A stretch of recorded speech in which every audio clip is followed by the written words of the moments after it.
This is The Monty Show, the truth in sports talk streaming. When you want unbiased opinions about your favorite team without the spin, all you have to do is find The Monty Show, streaming live and available 24 hours a day, 7 days a week on YouTube. And now, here's Monty. Hey, The Monty Show, live on your YouTube machine. Happy Monday. As always, we're presented by The Advocates, theadvocates.com.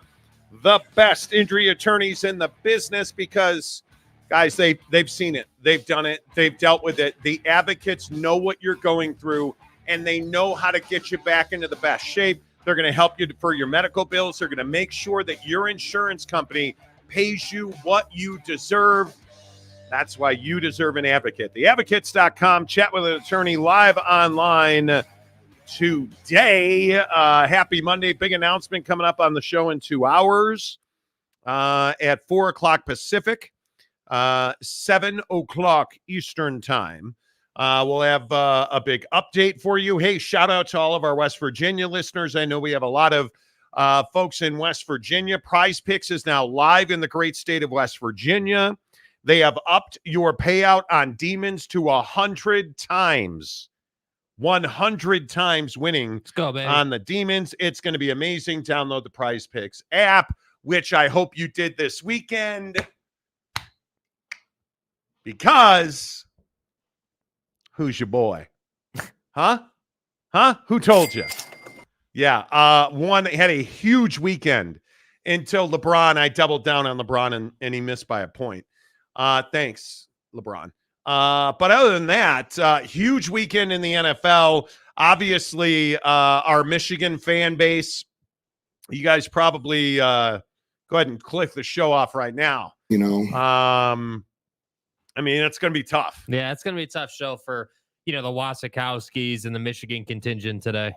Yeah, I see Wasikowski already insulting people in the comments. So clearly we're all not in a good mood as the Detroit Lions choked away the NFC Championship game. And listen, I think one of the interesting conversations coming out of this game is the job that Dan Campbell did on the Detroit Lions. And I think I look at Dan Campbell and I say to myself, maybe gamble less. I understand it. And everybody wants to hit me on Twitter and tell me that, hey, this is who the Lions are. We go for it on fourth down.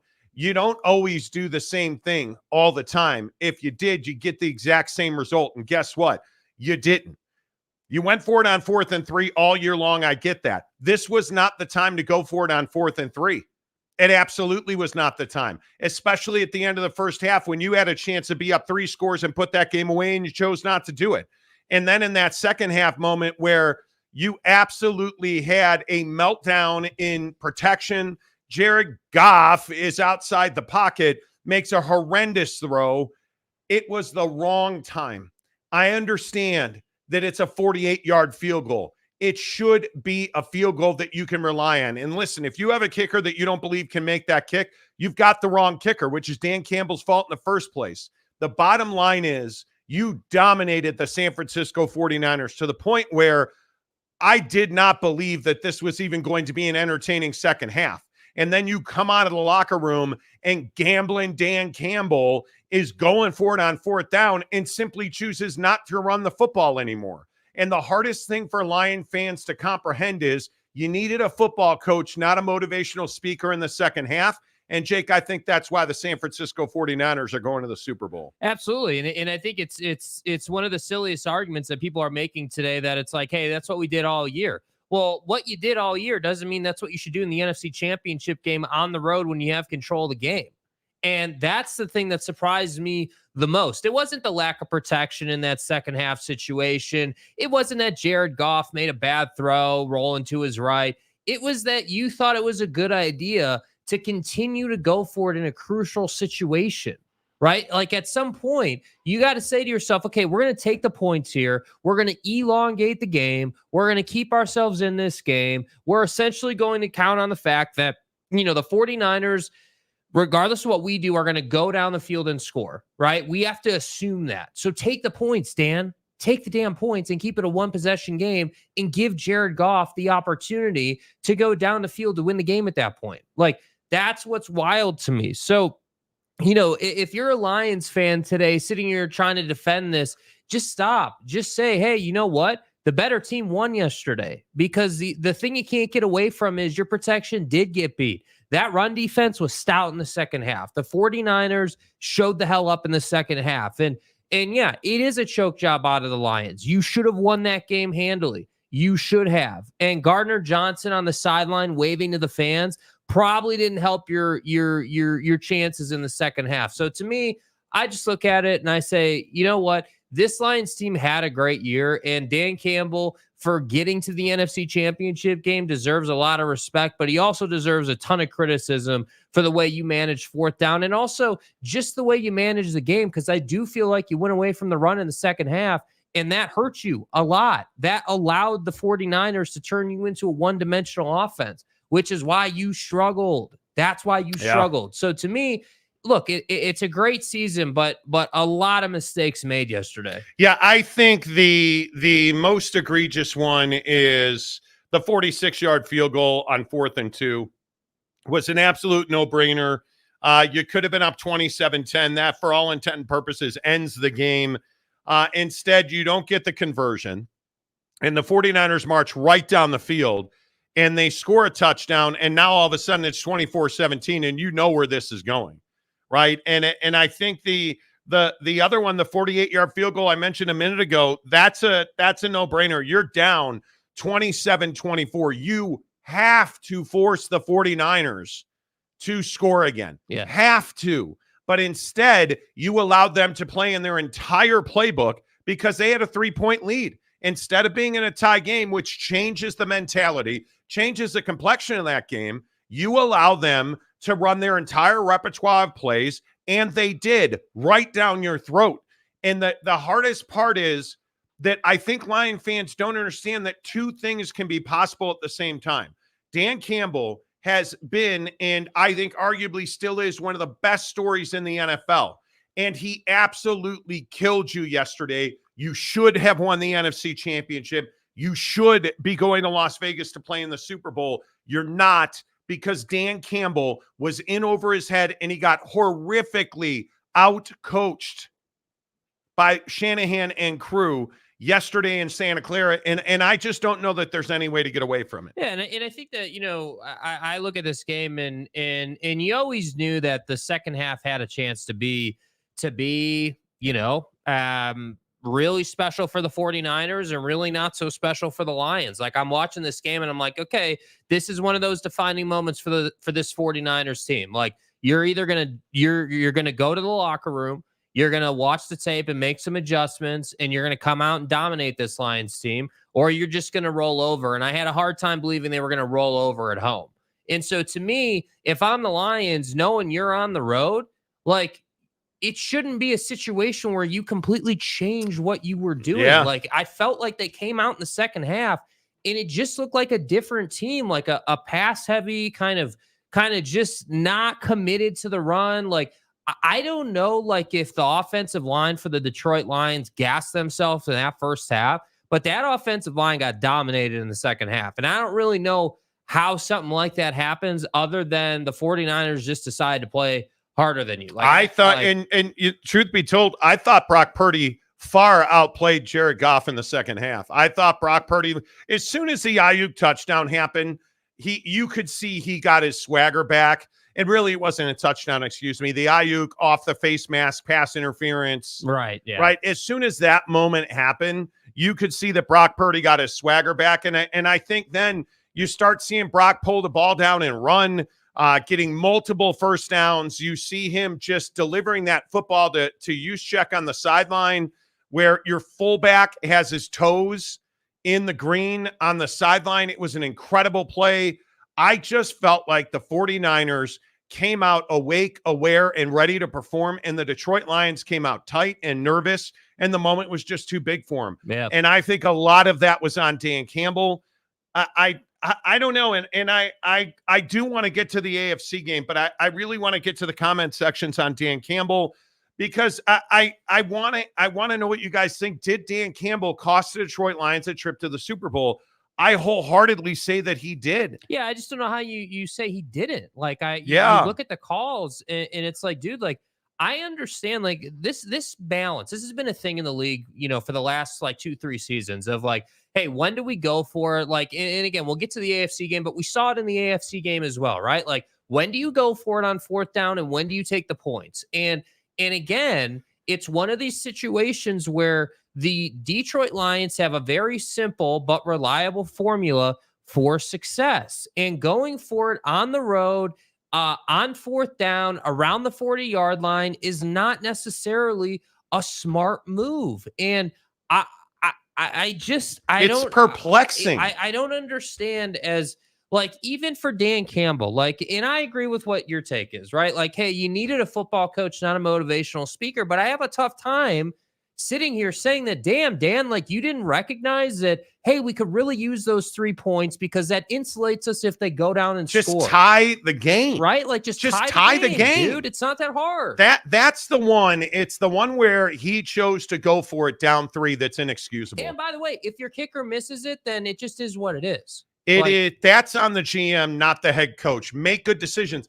And the other one, obviously, that we haven't talked about is the run play at the goal line. Yeah. When you're trying to get within a 1-score game, you can't run the football there because you know damn well that you're gonna score a touchdown, and that's got to be the mentality. We are going to score a touchdown, or we are going to kick a field goal, and we are going to get that onside kick.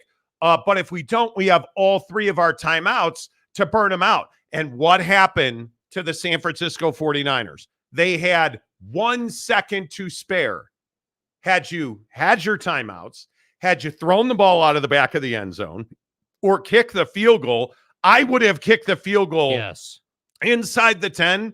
I'd have kicked it on 3rd down and gone for the onside kick. We didn't get it. All right, let's go play defense, boys. We've got 3 timeouts. And you would, at that point, had 2 minutes and 7 seconds to go.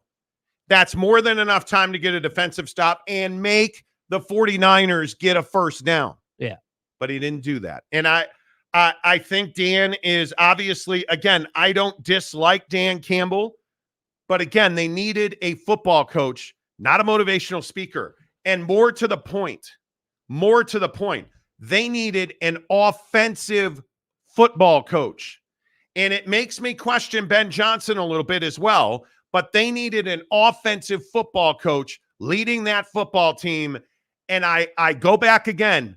Who are the 2 teams in the Super Bowl? Yeah. Andy Reid and the Kansas City Chiefs, Kyle Shanahan and the San Francisco 49ers, 2 rock-solid quarterbacks, 2 rock-solid offenses, backed up by 2 really good defenses. Yeah. Balanced football, balanced meaning defense and offense, led by an offensive guy. That's the cookie cutter now. Mm-hmm. And I look at Mike Tomlin getting an absolute no vote of confidence from Mr. Rooney today, where they talked about the fact that, hey, I'm tired of missing the playoffs. I'm tired of not winning playoff games. It's been 16 years since the Steelers won a playoff game, and they talked about it today, right? Because you have a defensive guy. Matt Eberflus on my horrifically terrible Chicago Bears, a defensive guy. And who's he hiring this offseason rather? Offensive guys?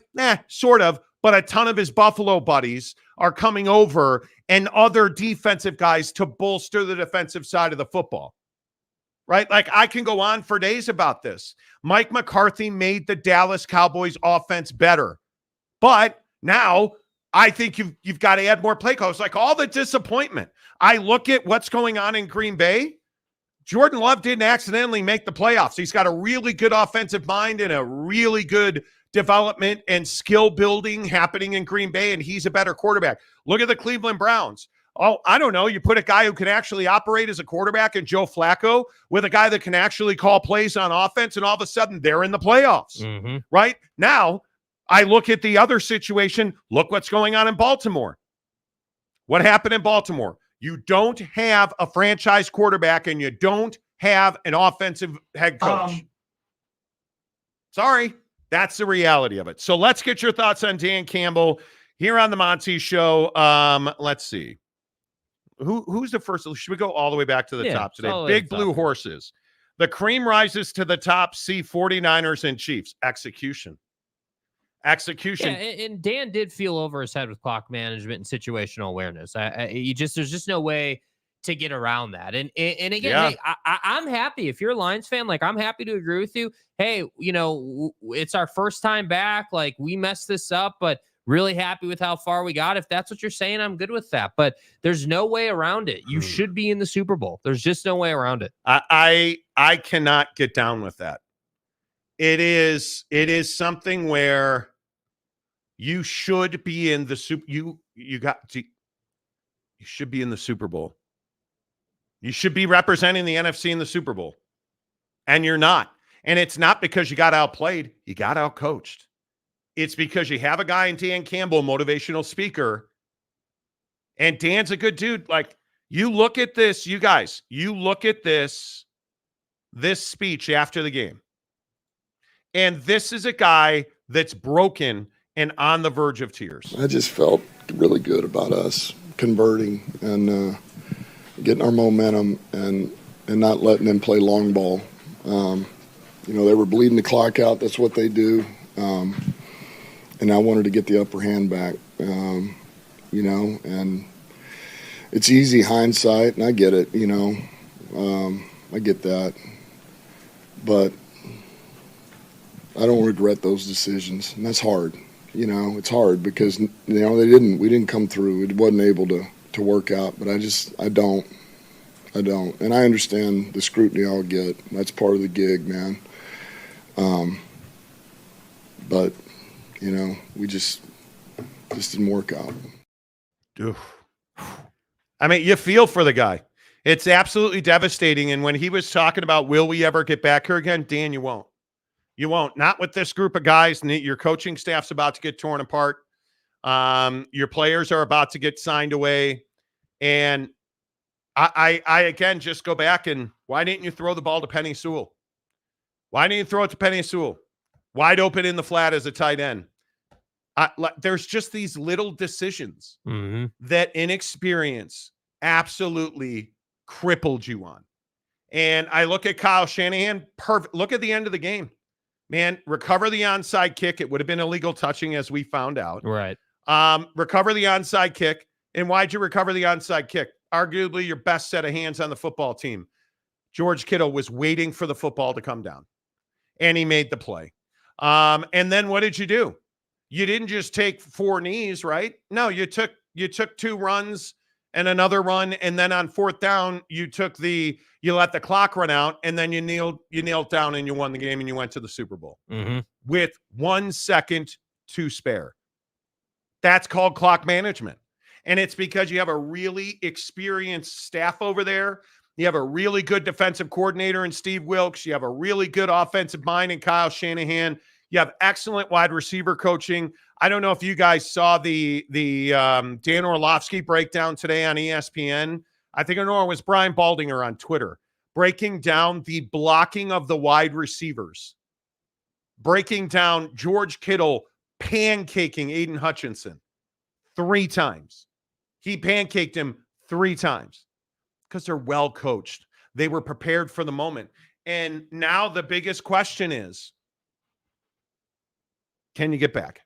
Because Jared Goff's probably not your franchise quarterback, right? You have a ton of free agents. You're probably going to lose Ben Johnson to the Commanders. Man, it's just a kick in the balls. Yeah, I mean, that's all this is. You want. It's not what you want, and it's really unfortunate. But I just don't know. Like, if you're Dan, like you better learn from this, man, because you can't just waste what happened here. No, you can't. And Dan Campbell, I really hope.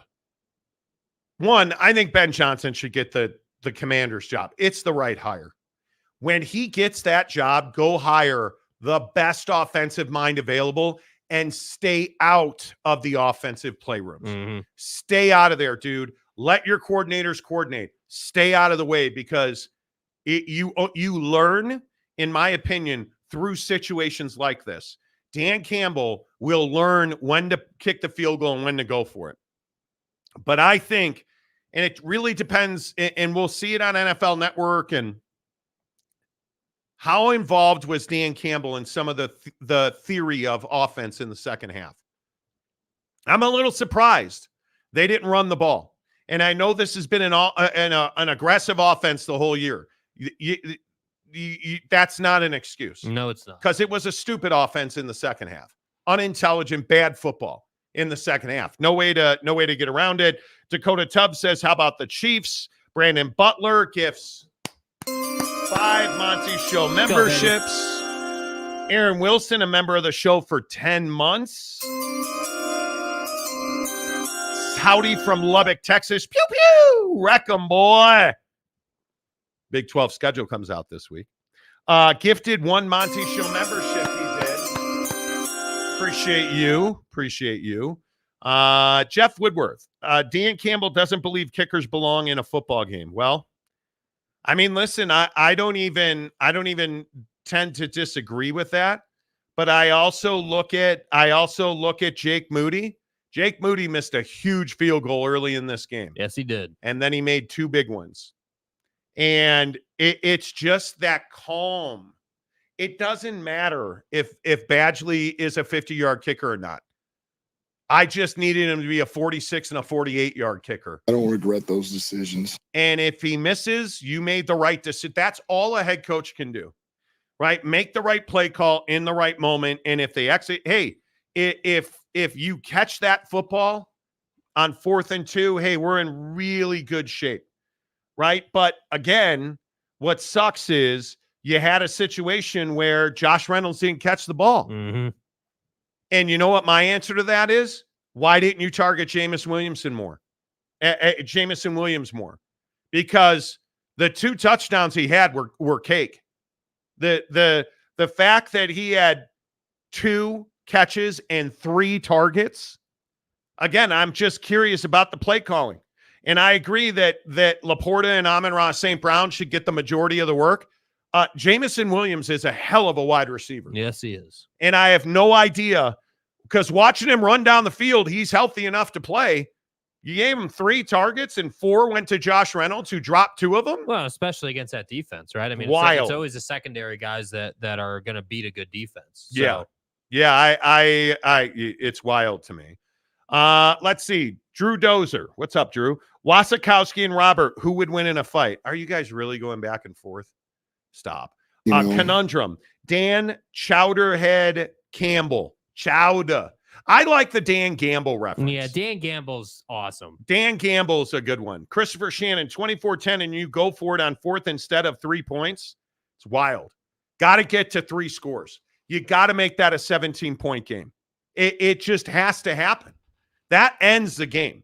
You're not giving away momentum. All you care about with a 14-point lead is getting 3 more points. I've covered football for over 30 years. The difference between a 17 and a 14-point game is massive. And you know what the difference is? It's not even the points. It's the time on the clock. You're talking about potentially 5 to 9 minute time swing there. Just on 3 points. Because that's another full possession. Okay, they scored a touchdown. Shit, they scored another touchdown. Okay, well, now we've got to go ahead and run the clock. Execute offense. All right, you go 3 and out. That's probably, if you run the ball, and then pass the ball, that's probably 2.5 minutes.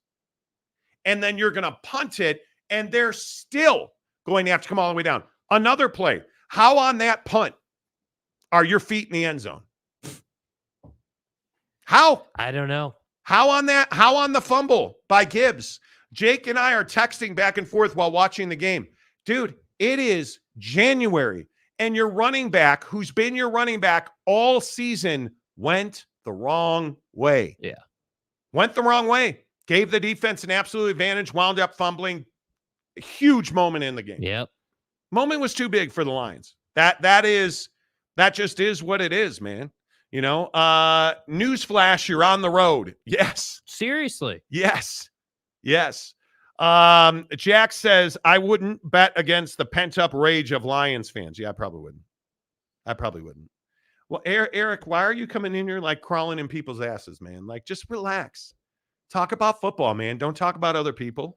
Brandon Butler, funny the teams that had experience made it something to be said for having been there before. Well, yeah. No Andy question Reid's about not it. going to be shook by anybody. It's just not going to happen. Sean Rollins, that was a big L. Mountain Mama. Mike Smith. Lions outplayed and outcoached the 49ers in the first half. It switched in the second to the 49ers' advantage. Yes, it did. Yes, it did. Christopher Shannon, just take 3 points every time. Add to your 24 points. Keep the 49ers having to score just to tie the game. Basic football. Yeah. And yet you went for it. And again, I think one of the biggest things, and I know I talked about this a lot last week going into the game, the Brock Purdy slander has got to stop now. The cat absolutely operated in a huge moment in time and consistently executed better than Jared Goff did. Consistently better than the Lions did. Ball was on time. Ball was in space. He's not throwing in the double teams. Even the Ayuk sensational face mask catch. Perfectly thrown football, right? Put it in time and space. Brock Purdy outplayed Jared Goff, made better plays. The fact, and something I've said 100 times on this show, you got to be a dual threat quarterback now.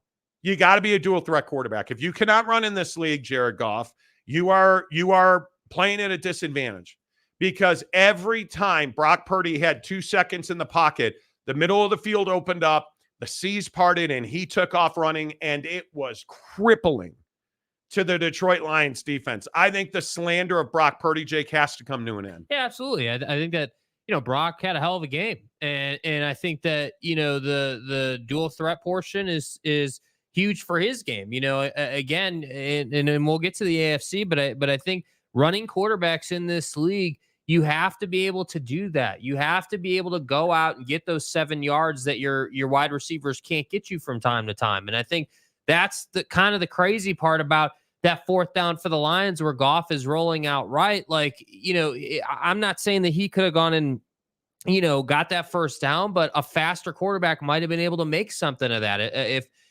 what happens if Jared Goff has, Patrick Mahomes running ability, and he just decides, I'm going to beeline it for the pylon at the first down? What then? So that's why I say, like, Jared Goff is a great quarterback, but he's not in the top cut. And we all knew that going into the game, which is why I say, holy cow, how are you only targeting 2 guys for the majority of the game? It's wild. Because you have a pocket passing quarterback that admittedly can throw a nice deep ball, but you're not pushing it down the field. So to me, I just was really surprised how they went about it. And to have a guy back there who can't run means you have to complete at a higher level. Well, and I'm with Paulo on this. We talked about this in our vaunted secretive pre-show meeting with the door open because it's 1,000 degrees in our studio. Run the damn ball on 3rd and 1. Hello, Detroit and Baltimore. And again, it's not that you went for it on 4th down, right? That's not even, in my opinion, that's bad. Like, the not kicking that, especially the one to put you up 3 scores, that's really bad. Especially the one not to tie the game, that's really, really bad.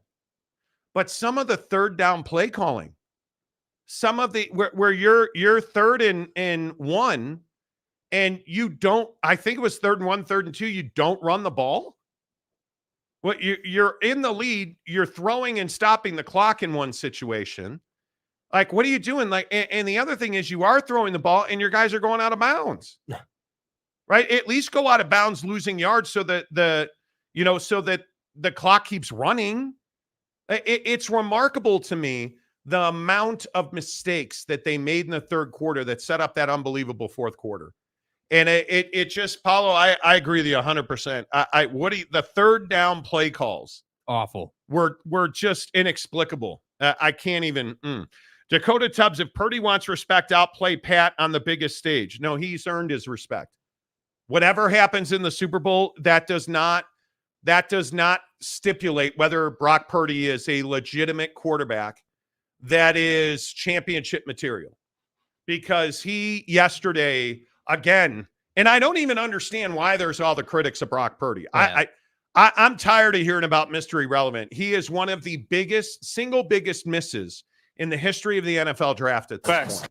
He is quarterbacking his team to the Super Bowl. He is quarterbacking his team to the Super Bowl. And I say that twice because he's the reason they won that game. He absolutely operated offensively. Christian McCaffrey got dumped on his head, and you didn't miss a beat without him on those 3 downs, right? I look at the throws. I look at the runs. He is the reason the San Francisco 49ers are going to the Super Bowl. And yeah, did Fred Warner make some great plays? And did Dre Greenlaw somehow find the effort and energy to run around with Sam Laporta all night? Sure he did. That defense made plays when it had to. But damn it, I'm telling you, Brock Purdy is the reason the 49ers won that game. And it's not that he's got to go prove it again. He doesn't have to prove anything. He's better, in my opinion, and more. You can count on Brock Purdy more than you can count on Lamar Jackson. You can count on Brock Purdy, and he needs to be in the same conversation with Josh Allen.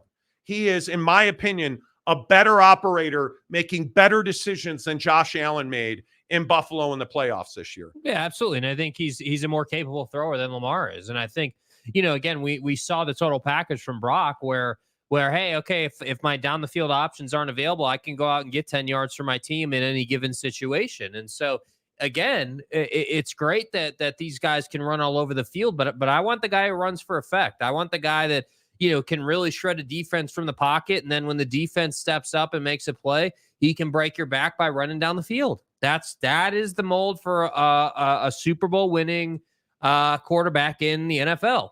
So to me, I don't really understand why we continue to hate on this guy. I don't understand why it continues to be a question. The guy is in the Super Bowl. Yeah. And he's going to play Patrick Mahomes, and they're going to battle, and the best man's going to win. But either way, even by that measuring stick, he's the second best quarterback in the league. Why do you estimate that Brock Purdy just can't get the response? Like comments like this where he's got to outplay Patrick Mahomes, who, again, interesting on Patrick Mahomes, people want to say he's not Tom Brady. Who cares if he's Tom Brady or not? He's the best quarterback in the NFL, and I hope people are taking the time to appreciate how good Patrick Mahomes is, right? But why does Brock Purdy have to go outplay the best quarterback in football to earn respect? It's just completely and utterly short-sighted. This would be like eating candy and not paying attention in class, like our guy, Phoenix Master Jacob Dorfman's doing. Like right now, my friend, you are unbelievable that you are in class right now, and your teacher, let me take that down. Your teacher just gave you candy. Don't tell him I'm watching the Monty Show while learning about ancient Rome. You're talking about the Romans. Yes. You are a stud. Yes. You are a stud, bro. And I would point out, I believe this is how fat I am. That's the corner of a Snickers wrapper, and that's a Twix bar. Boom. Your boy knows his candy. That's right. Love it. Love it, Jacob. Good to see you, my friend. I appreciate you watching the show in class. I appreciate you thinking about the Romans right here on the Monty Show. Don't forget to make sure you download the Prize Picks app right here on the Monty Show, because you guys, our promo code just exploded, right? We have one of the top promo codes at Prize Picks. There's a reason so many people play Prize Picks. It is so much fun. Coming up in about 25 minutes, we're going to get you the Prize Picks today, and I need to recover because the only football loss I had yesterday was a Lamar Jackson rushing touchdown. I don't regret those decisions. I kind of do.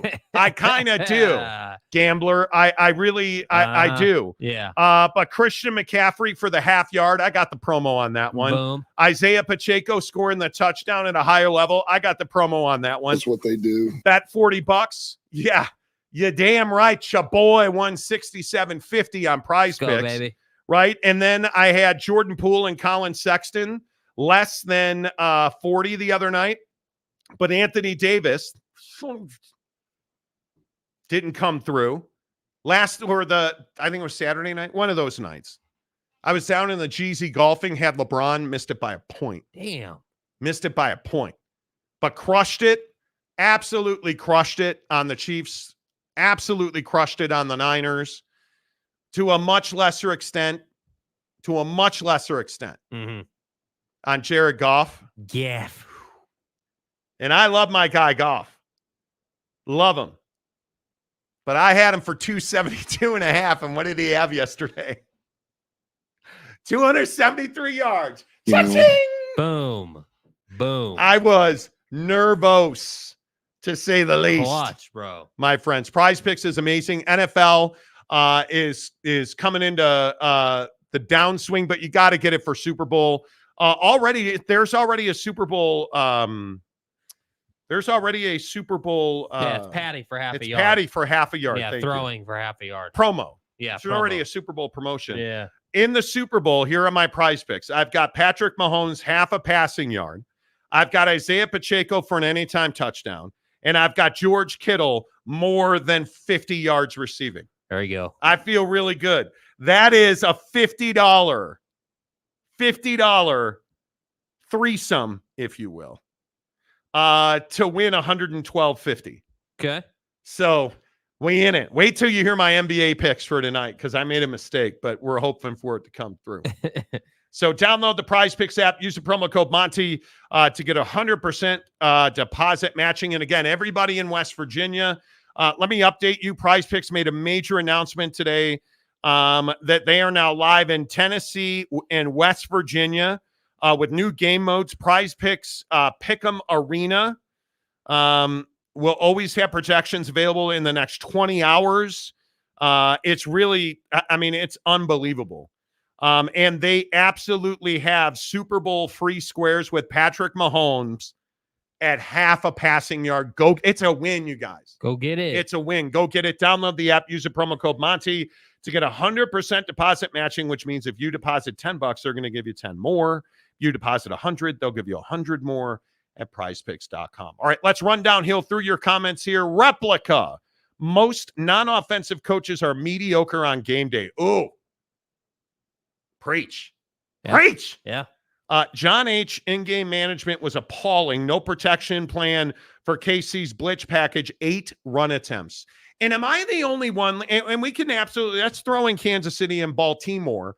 Am I the only one who is stunned that the most overrated quarterback in the NFL, Lamar Jackson, did not really want to run the football yesterday? Did not want to run the football yesterday. I don't know how it's possible that Lamar Jackson only had 8 runs for 54 yards, 20 of 37, 7.4 yards, a touchdown and a pick, and a terrible interception. Doesn't make you feel responsible. 42.9 QBR. Awful. Can we stop talking about this guy as one of the elite quarterbacks in the NFL? Because it's time. It's time. And you know what, Lamar, I get it. You're the athlete. You're the guy that everybody's terrified of. Hey, in the regular season, dude, you are as good as it gets.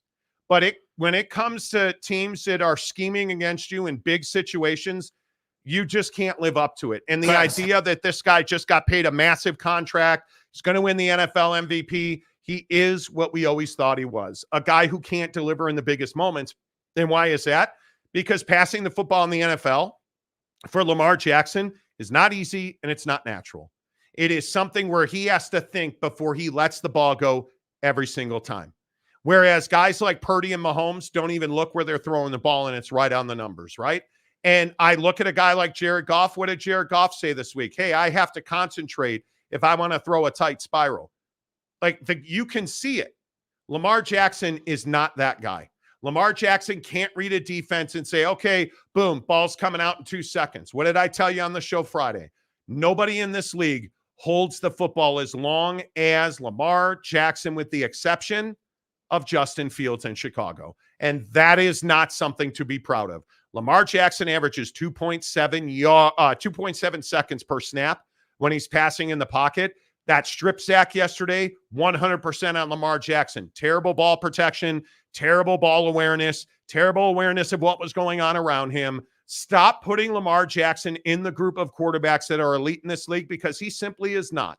And until he proves that he understands what defenses are trying to do to him, and until he understands that the football's got to be out in less than a second and a half, Baltimore's not going to win anything.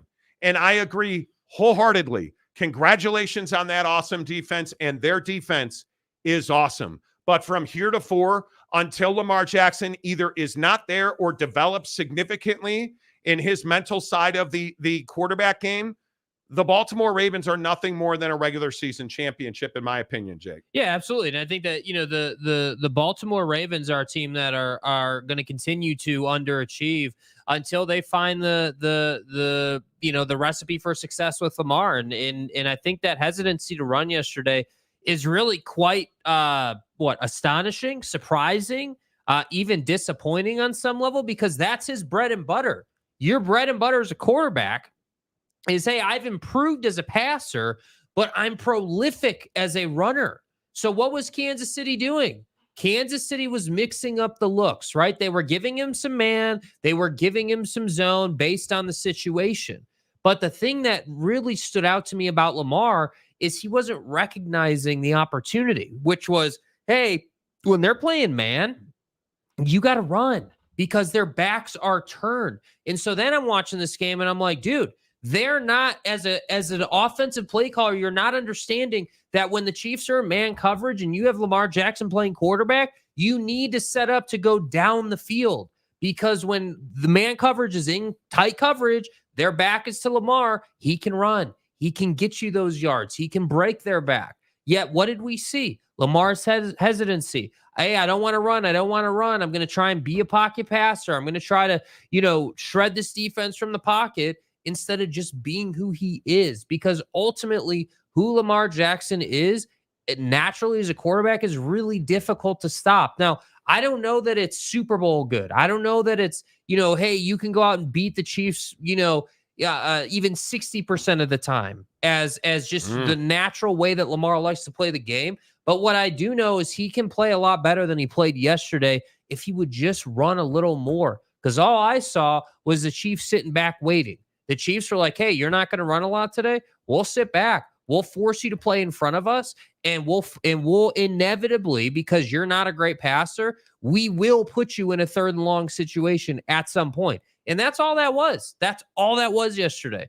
From a defensive perspective with Lamar, they made him check it down constantly, and that's ultimately why you lost the game. Well, and I don't know what you say to Zay Flowers today. I mean, that fumble was just unforgivable, in that you were trying to talk that talk to what I think is the best corner in the NFL, L'Jarius Sneed. If he's not, he's one of. I look at Sneed. He's widely respected. I think he's given up one touchdown coming into this game, and you're spinning the football and shoving him to the ground, and then you fumble. He strips you at the goal line. That right there was exactly what happens in big situations. Like, it is just amazing to me that the Baltimore Ravens fell apart like this. It's just amazing to me. And I think it is wild that Lamar Jackson was this bad and this average and this just simply unable to operate. Like, how is he that locked up mentally that he's holding the ball and strip sack and holding the ball, not a good throw, holding the ball, running out? Like, it's remarkable to me. And listen, the Kansas City defense, that I thought the pre-snap disguise was elite yesterday. Yeah. Right. But you can't tell me that Lamar Jackson, the NFL MVP to be, you couldn't diagnose that. You couldn't diagnose that. Well, even if you couldn't diagnose it, even if you were unable to diagnose the pre-snap look, like, at some point, if you're Lamar, you have to understand, okay, I got to put this team on my back and go get some first downs here. Like, we got to get down the field here. And again, it's the hesitancy to run yesterday that stood out so much. He literally looked like someone who was like, yep, I'm committed to being a pocket passer today. And while I love that out of Lamar, because he is a run first guy typically, you really hurt your team's chances yesterday. I mean, it's wild to me that the Kansas City Chiefs are sitting there saying, hey, yeah, we have no problem. We're not scared of you throwing over our head. We're just going to sit here and we're going to play a basic defense with some disguises and some different looks, but nothing insane, nothing wild. and Lamar's just sitting back there getting sacked. And I don't know. I was really surprised because you know that Patrick Mahomes is going to be good for it when you play him. You know that they're going to put up points no matter where they're playing. So if you know that, how are you playing at home? How are you playing that tentative? That's what I don't understand. Yep. Drew Doser says, I wish Lamar Jackson played for the Browns. I think a lot. The problem is, I think he isn't getting the development he needs. I think he took and it depends on who you believe. I think what Lamar Jackson did this past offseason was remarkable. The work he put in, I think his throwing mechanics are significantly better, still very subpar. He is not, as I said, he's not a natural gifted thrower of the football. Right. He has to work at it. He has to think about it. He has to hesitate, right? And you look at the way he came back to camp, the ball coming out cleaner, the arm action's much better, and still he is behind the curve. I really hope that he focuses 100% on the mental acuity of this game this offseason, because that's all that matters. He is not a guy who can look at a route that's in the first 25% of that route and say, okay, I know exactly where he's going. I know exactly where I need to put the football. Boom, gone. Right? Like Brock Purdy yesterday, and I want to say it was to Brandon Ayuk. Brandon Ayuk runs a kind of like a fade route to the number and then cuts out. The ball is out of Brock Purdy's hand before Ayuk ever looks back to the line of scrimmage. And it is on him, and it is caught. And that's the throw that Lamar cannot make. And the sad thing about the Zay Flowers play, that was a great play by Lamar too. Yeah. And L'Jarius Sneed was better than you on that play and made an incredible play.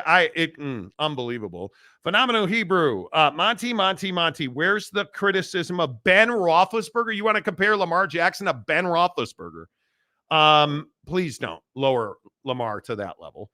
Held the ball for 10 seconds almost every play, and he's a Super Bowl winner. He also, okay, Lamar Jackson is a humanitarian compared to that, whatever you want to call Ben Roethlisberger off the field. See, the problem with Ben on the field, he made probably 3 of the best throws in the history of the Super Bowl. Ben Roethlisberger, did he hold the ball a lot? He did. Did he get hit a lot? He did.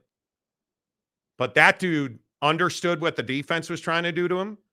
That dude made throws that nobody else could have made. That throw to beat, what was that, Arizona? Yeah.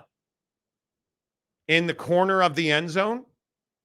That might be one of the best throws in the history of NFL playoff football. Not maybe, it is. And it certainly is one of the best throws in the history of the Super Bowl. Yeah. Elite. You will probably never see a needle threaded like that again. Not from that range, not from that distance, none of that. It's remarkable to see the way that Roethlisberger threw the football was unreal. Lamar Jackson isn't half the thrower that Ben Roethlisberger is. Totally agree. I mean, Lamar is a better human. Lamar is a better everything. I'd rather have Lamar as my quarterback, even knowing that he is not half the thrower that Ben is. But Ben Roethlisberger was a better thrower of the football. He had the mental side. He had the physical toughness, all of that. And every snap, Ben got older and older and heavier and fatter, killed his game.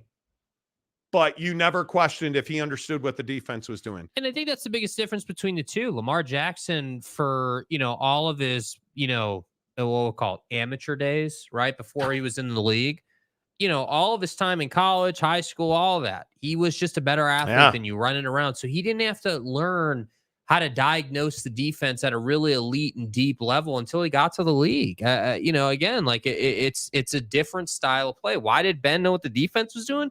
Because he knew his fat ass wasn't running away from anybody. So he had to know what the defense was doing, and he had to have elite arm strength to play in the league. The hard part for me with Lamar is he is somebody now you can see that they have put a leash on him. Like you feel like there were so many times, there had to be a dozen times where he should have run the ball. He just didn't. And I think Lamar wants to be known as an elite thrower, and he's just not. No. And if he's not going to run, and this is, again, it's why I would take Brock Purdy over Lamar Jackson. Brock Purdy's a gifted thrower of the football, and his ability to scramble absolutely broke the back of the Detroit Lions yesterday. Yeah. Just broke their backs, dude. And it's exactly what I needed Lamar Jackson to do yesterday. And it's the most frustrating thing is we hadn't seen him be this hesitant. Mm-hmm. This locked up mentally is what I keep coming back to. I haven't, in 12 hours, 24 hours almost now, I haven't found a better term for it. Lamar Jackson looked locked up mentally. And he had a handful of really great play. Again, I'll go back to the Zay Flowers play. That's a flipping great play by Lamar. Yeah. And Zay Flowers wants to taunt people and then wants to fumble at the goal line. And it's inexplicable because I also point out when that game 17-10, any of those things happen and the Ravens probably win that game. Yep. Any of that happens. If Drew Tranquill doesn't have the absolute game of his life, probably their second or third best defensive player yesterday was Drew Tranquill. And he's solid, the guy, but what did he do? He raised his game for the postseason. He raised his game to the moment. What did Dan Campbell do? Lowered his game. What did Zay Flowers do? Lowered his game. What did Lamar do? Lowered his game. To the moment. They bent to the moment. Pressure breaks pipes. Yeah. Right? And you look at L'Jarius Sneed. L'Jarius Sneed got beat by Zay Flowers until he beat Zay Flowers in one of the biggest moments in the football game. Yeah, I mean that has to be the play of the game. Raised his game. Yeah. And I look at Roquan, 16 tackles for my dude. Yeah. Unbelievable. I look at Kyle Hamilton. I'm not sure that he's a defensive lineman, but he plays one on TV. I'm not sure he's a corner or a safety or a linebacker or a punter, a kicker, a coach, a trainer, a water boy, but he plays one on TV, and he certainly did yesterday because he did it all for them. And you could only manage a field goal and a touchdown. Well, and I think it's fitting it came down to the Zay Flowers play, in my opinion. Like, you look at that and you say, hey, man, like, you're going to fumble at the goal line like that, you're probably going to lose the game. Yeah. And you know, obviously Snead deserves a lot of credit for that play, you know, being able to punch that football out, but great players don't fumble at the goal line, man. I'm a big believer that it is a cardinal sin in football, man. You do not ever turn the football over at the goal line. And to me, I look at that and it's like you could clearly tell it took the life out of the team. Like when that happened, you were like, yeah, not sure you guys are coming back from that. You know, the other thing that took the life out of you, 8 for 95. 8 penalties for 95 yards. And I love that the Ravens came out to hit Patrick Mahomes. But slapping him in the head and then falling on top of him, that's roughing the passer. Jadeveon Clowney, that's roughing the passer. All day. And you're arguing the calls. There's no arguing that. There's none whatsoever. And there are some teams that step up and play into the moment. And then there's the Detroit Lions and the Baltimore Ravens who just weren't ready for it. Replica for $5. Blaming Lamar because Ronnie Stanley got cooked all game. He didn't get cooked all game. You lost by a touchdown. You understand that, right? Like have you looked at the number that you outgained the Kansas City Chiefs yesterday? You outgained them. But you know what you didn't do? You didn't execute on 3rd and 11. Who's that on?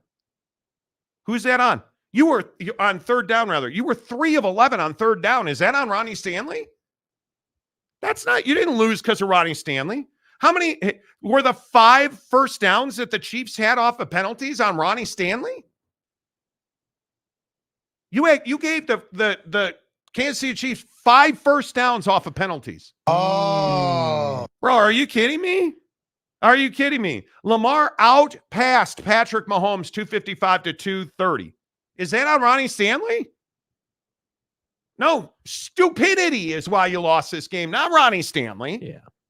Come on, man. Like, yeah. You know, it's cool. Fight On says there are college QBs who are more polished in the mechanics on Lamar. That's true. Yep. Even the most ardent Ravens fan. You just can't. Well, and as an organization, you've got a decision to make. You either need to let him just play the style of football he is, really good at playing, which is kind of chaos football, as I call it. You're gonna go through your progression, but as soon as it's not there, you're just taking off and you're in chaos, and you understand that you damn well better have a good backup on that roster, or you're gonna do what you did yesterday, and you're gonna put a leash on him, and you're gonna say, "Hey, man, we can't be running as much. We really got to work through the progression, work the pocket, step up in the pocket, feel the pressure, but step away from it." And that's just not who Lamar is by trade. And I think you hurt your team because, again, in a traditional offense, like with Jared Goff as an example, the defense has 11 and you've got 10, right? Because Jared Goff can't run all over the football field. But with Lamar Jackson, it's 11 on 11. And that's the thing. That's the X factor. He can run away from guys, yet yesterday he's not running away from anyone because for whatever reason, and I do agree, it did look like he was intentionally not He was running. trying to prove a point. Yeah. I think he was trying to prove a point, and he deserves the MVP. But now the book's written. Yeah. And you got to put out another volume next year. That's the only way to unring this bell, right? Wasikowski, I've seen too many helmet catches in my life. As soon as that happened, the game was over. Lamar could have been in Detroit. Dude, I am amazed that Ayuk made that play. And when he was asked about it after the game, he said, I don't know. Hit hands, face. And to Ayuk's credit, though, he had a role in that because did he give up on that ball? No, he fought for it. And not once, but twice in that game he did that. So Mike Smith, Pigpen, ruthless raper. Exactly. Right. I am not a Ben Roethlisberger fan whatsoever.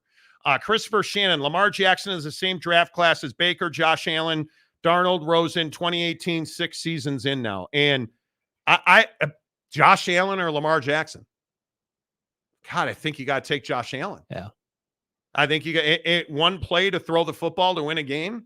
I'm taking Josh Allen. Yeah. There's no doubt about that. Jeff Woodworth, let's be honest. The big throw by Purdy that game hit the DB in the face and got a lucky BA pulled that in. It's not luck. You have to make your breaks. And Brock put that ball the only place that you could put it. Give your wide receiver. You have a wide receiver like look at the touchdown throw to Ayuk. Yeah. Was that an accident? No, that was a damn good throw. Man, in a window. That play to, who was that? Jennings, I guess? Where he just, is that luck? That's a hell of a play. He pulled out the free throw line floater to get that one to go. Oh, man. I don't understand the hate for Brock Purdy. I want to. I don't understand it. I don't know, man. I really don't understand it. I don't. All right, let's keep rolling, talking the NFL. Hour number 2 of the Monty Show is always presented by our good friends at TryDayTrading.com. TryDayTrading.com/Monty. You guys, we're going into February. Can you believe January's over? Thursday, I believe it is February 1st. Thursday is February 1st. Crazy that January is over. No more resolutions, right? It's time to get moving. 2024 is getting away from you already. You guys make the decision to change your life today. Get your $10 30-day trial membership at TryDayTrading.com. And what you get for that, $10 is they're going to give that to charity. Every month, TryDay Trading designates a local charity. They give that $10 to them. Like at Christmas time, it was Sub for Santa. It was an amazing program. That's what TryDay Trading does. They work in the community. They help people can't help themselves. I love that about TryDay Trading. And then they give you their entire program for 30 days. Their entire program, no questions asked. And the best part is, at the end of the 30 days, you have no obligation to continue. Everybody does, but you have no obligation to continue. That's how confident the folks at TryDay Trading are that you are going to see your financial future right in front of your eyes, and you're going to fall in love with it. Because being in the program, trust me, I see it firsthand. I see how people make $1,000 a day. I truly do. It's $1,000 a day on average when you day trade full time. Man, that's $240,000 a year, friends. And you look at those that do it as a side hustle, $300 to $500 a day. Dudes, that's $120,000. What would you do with that kind of income? It's up to you. Check it out right now. TryDayTrading.com/Monty. Also today, I see several people have asked about, are we doing Amazon gift card for likes? We are. Where are we at? We have 1,010 viewers and we have 53 likes on the show. Oh, you guys, don't pull a Dan Campbell and mess this one up, dude. Let's go. Get it done today.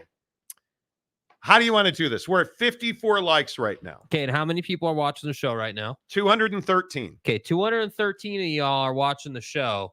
I don't know. What do you want to give them? 5 minutes to get to... Got to get 100. Got at 100, right? So if we get to 100 likes, so just 35 more likes right now. You like that? Yeah, that's very attainable. All right, just 35 more likes right now in the next 2 minutes. It is 2 minutes after the hour. At 5 past, if we're at 100 likes, we'll give away a $100 Amazon gift card. Go. Let's get it done, dude. Look it up. You must be subscribed to the channel to get one. So hit the like button, and then let's rock and roll right here on the Monty Show. Let's see. First one in this hour is Steven for $10. I think the reason why people hate Brock Purdy is because they don't like that someone that was Mr. Irrelevant in the draft is having the success that he has had, don't want him to win a Super Bowl. Well, I don't know that people don't want him to win the Super Bowl because he's, Mr. Irrelevant. I think people don't like losing. And if you're a Lions fan, or if you're a Ravens fan, or if you're a Bucs fan, you're not going to be happy that Brock Purdy is a better quarterback than your team. Yeah. You're not going to be happy he's better than Baker. You're not going to be happy he's better than Deshaun. You're not going to be happy he's better than Lamar. You're not going to be happy he's better than Jordan Love. Right? I mean, I don't, where does Brock Purdy rank? If we said, hey, okay, well, where does Brock Purdy rank? Wow. Who's the best quarterback in the NFL right now? No, it's Patrick Mahomes. Is he better than Patrick Mahomes? No. Certainly not. Dak Prescott. He's not better than Dak, no. Jalen Hurts. I would say he's level with Jalen, yeah. I think he's level. That's really close. Josh Allen. Level with Josh Allen as well. Yeah, I think it's close. I mean, you look across the league. If he wins a Super Bowl, now we need to start talking about, okay, Patty, then Brock, then everybody else. I mean, I think if you look at the big numbers, I mean, Tua was the number one passer this year. Tua or Brock Purdy? Brock Purdy. Tua or excuse me, Brock Purdy or CJ Stroud? Brock. I think Brocktober. Yeah. Trevor Lawrence. Yeah, I could take Brock Purdy. Let's see. Who else? Boy, it is a dwindling list at that point. Justin Herbert. No, I'm taking Justin Herbert. I think it's close. Yeah, I think Justin's got to have a big step up this year. Well, look, I think so. I guess it depends. I mean, on stats, like obviously Justin's going to have huge stats, right? Yes. I mean, we all agree with that. We understand that. Okay. When I look at Brock Purdy, the thing that stands out to me is that this guy shows up in the big moment. And I think, for Justin Herbert, like I'm not going to say he hasn't shown up, but he certainly hasn't gotten over the hump. So I mean, I think they're very close in skill set. If you said, hey, who has equal or more success than Brock Purdy in his specific situation? Yeah, I think Justin Herbert would have just as much success as Brock Purdy in his situation. Absolutely, I do. However, I also think that we need to stop feeling crazy for saying, hey, Brock Purdy is just as good as a guy like Jalen Hurts. Because, by the way, he's just as far as Jalen Hurts got, right? Jalen Hurts had a chance against Patty, and what happened? So this is my point. When we look at these guys, I'm more inclined to say, hey, how far were they able to lead their team rather than just stats? Because you can get to the Super Bowl a million different ways. You can be a run-heavy offense. You can be, West Coast style if you want to be. You can be an option offense. Like there's a lot of different ways to get it done on offense. And so to me, whether you're the guy throwing for 5,000 yards or you're more of like a 2,500, 3,000 yard guy and you run a lot, like if you're getting to the Super Bowl, you're that guy. And Brock, to me, right now is that guy. And unfortunately, Lamar's not. But look at Jared Goff yesterday. Yeah. What if he hits, I think it was Gibbs in the back of the end zone there on that crossing route? Yeah. Just for a touchdown. Him. Just purely overthrows Missed him by 5 yards? Yeah. Different football game, right? Yeah. Different football But game. that's what separates the great ones from the average ones, right? Hey, it's 5 past the hour. We need to check the like count. Okay. Oh, you I get guys, it. come on. Dude, they failed. By 6 likes. I don't regret those decisions. Dude, you guys, dude, that 6 was an likes? easy one, bro. 6 likes. Dude. All right, we'll do it. We'll do it in an hour from now. Don't forget a big announcement on the show coming up here in 54 minutes. Oh, 6. You know what? We have yet to do this, and I don't know why. I don't feel like that one was that difficult, man. No, we asked for 40 likes. We asked and we got for 36 a quarter of you to hit the like button. It's wild. Come on now. Absolutely wild. Jeff Woodworth. Problem with Purdy is he looks like he's 16 years old. And that could be part of it. Yeah, that but he could be part throws of it. like he's 26 years old. He does. I don't care what he looks like. And right? also, I might point out too that he also looks really calm and composed. And I think that when we talk about quarterbacks, we need to talk about their head coaches. Kyle Shanahan deserves a lot of credit for getting Brock back in shape mentally and physically. Again, we just take for granted that the guy recovered from his UCL injury. Like, we just take for granted that, hey, he had an elbow issue, and now all of a sudden this guy, it's no big deal. No big deal. We're just back in the Super Bowl. Just what we do. Don't take that for granted, man.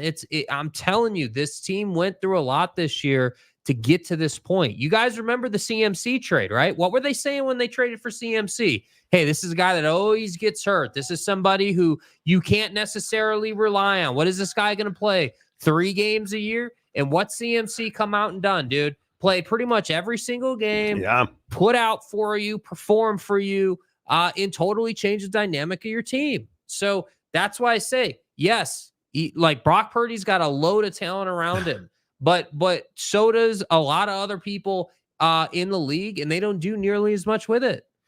Yeah, I think it's very interesting to me that you have a system in the best organizations that promote who you are, right? Like, and it is something that, man, you don't see it in bad teams. The Chicago Bears are a terrible organization. Yes. Christian McCaffrey was with Carolina, a terrible organization, goes to San Francisco, and all of a sudden is healthy. It's wild. Phenomenal Hebrew. Sorry, Ben couldn't read a defense. Let's be serious. Phenomenal. I love you, dude. But I covered Ben most of his career. And what did he won 2 Super Bowls? And I mean, you're talking about somebody that played 17 years in this league, and you think he can't read a defense. Is that what he said in his comment? What did he say? Yes. Yeah. Benny couldn't read a defense. Let's be serious.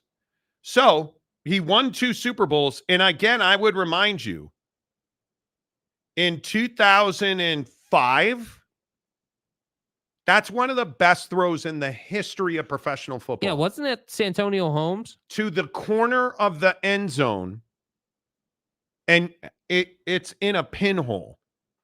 And I also would remind you that this guy won 2 Super Bowls, set an NFL rookie record going 13-0 in his starts, led the league in completions, attempts, can't read a defense, but threw for 5,120 yards, 34 touchdowns, and only 16 picks. Better than 2-1. And threw for 418 touchdowns. Can't read a defense. Can't read a defense. Threw for, I said, 418 touchdowns. My fucking ass. 211 interceptions. Can't read a defense. A career 64,000-yard passer. Can't read a defense. Yeah. Can't read a defense. 165, 81-1. Can't read a defense. I'd remind you, in the postseason, he threw for 5,972 yards. I'm for real. 36 touchdowns. Like, are you out of your goddamn mind if you think that this dude can't read a defense? He is, without a doubt, one of the best quarterbacks of his generation. It's a wee fence. Now, don't put him in a college town in a bar and a bathroom. But if you need a big throw in a big game, I mean, the guy's got the most 500-yard passing games in the history of the NFL, but he can't read a defense. He has the most career perfect passer rating games at 4, but he can't read a defense. Most games with a perfect passer rating in the same season, but he can't read a defense. Most completions in a game, 47, but he can't read a defense. Look, you're just out of your mind, bro. Like NFL Offensive Rookie of the Year, like 2-time NFL passing leader, 6-time Pro Bowler, 2-time Super Bowl champion, one team, the Pittsburgh Steelers. You're crazy. And I'm, again, Hebrew, you understand you're putting me in a position to defend a degenerate asshole. You know, come on. I get it. Come on. Dakota, Ben and Lamar are literally polar opposites, completely different players. Totally different. Boss Frog, Roethlisberger, throwing picks and banging chicks. Hi, J2H. Legendary. Dude, Mo, I don't know what's going on with you lately, my guy, but you have been on an absolute heater of one-liners lately. Throwing picks and banging. That's awesome. Dude. Phenomenal Hebrew. I really don't think we would have this foolish criticism if the Ravens and Lamar won yesterday. Well, no, because he'd be playing for a Super Bowl. Yeah, because they would have won the game. What do you mean? What? Bro, dude, it's a win or lose proposition. He holds the ball too long, quote unquote. 2.7 seconds. The worst in the NFL, save Justin Fields in Chicago. And again, I just ask if you look at the turnovers and you look at, bro, I understand. How is this difficult? He's your guy. You do you, man. Like, I'm not trying to, he stood in the pocket. And what did I tell you the other day? You said this. I remember you saying it. He does not have ball protection skills. He stood in the pocket with the football right here. Right here. Backside defender, strip sack. Like, you can't in the playoffs have poor pocket ball protection. His ball security has been a problem hanging over his head his entire career. Yeah, it's dreadful. Now, I'd also point out, because everybody's ripping Brock Purdy, this is a cat that there's all kinds of tape on him today on 2 of those big runs. What did he do? When he was breaking the pocket, pulled the ball in, got out of the pocket, put it in his right hand. As soon as he cut left, where'd the football go? Into his left hand, away from the defender.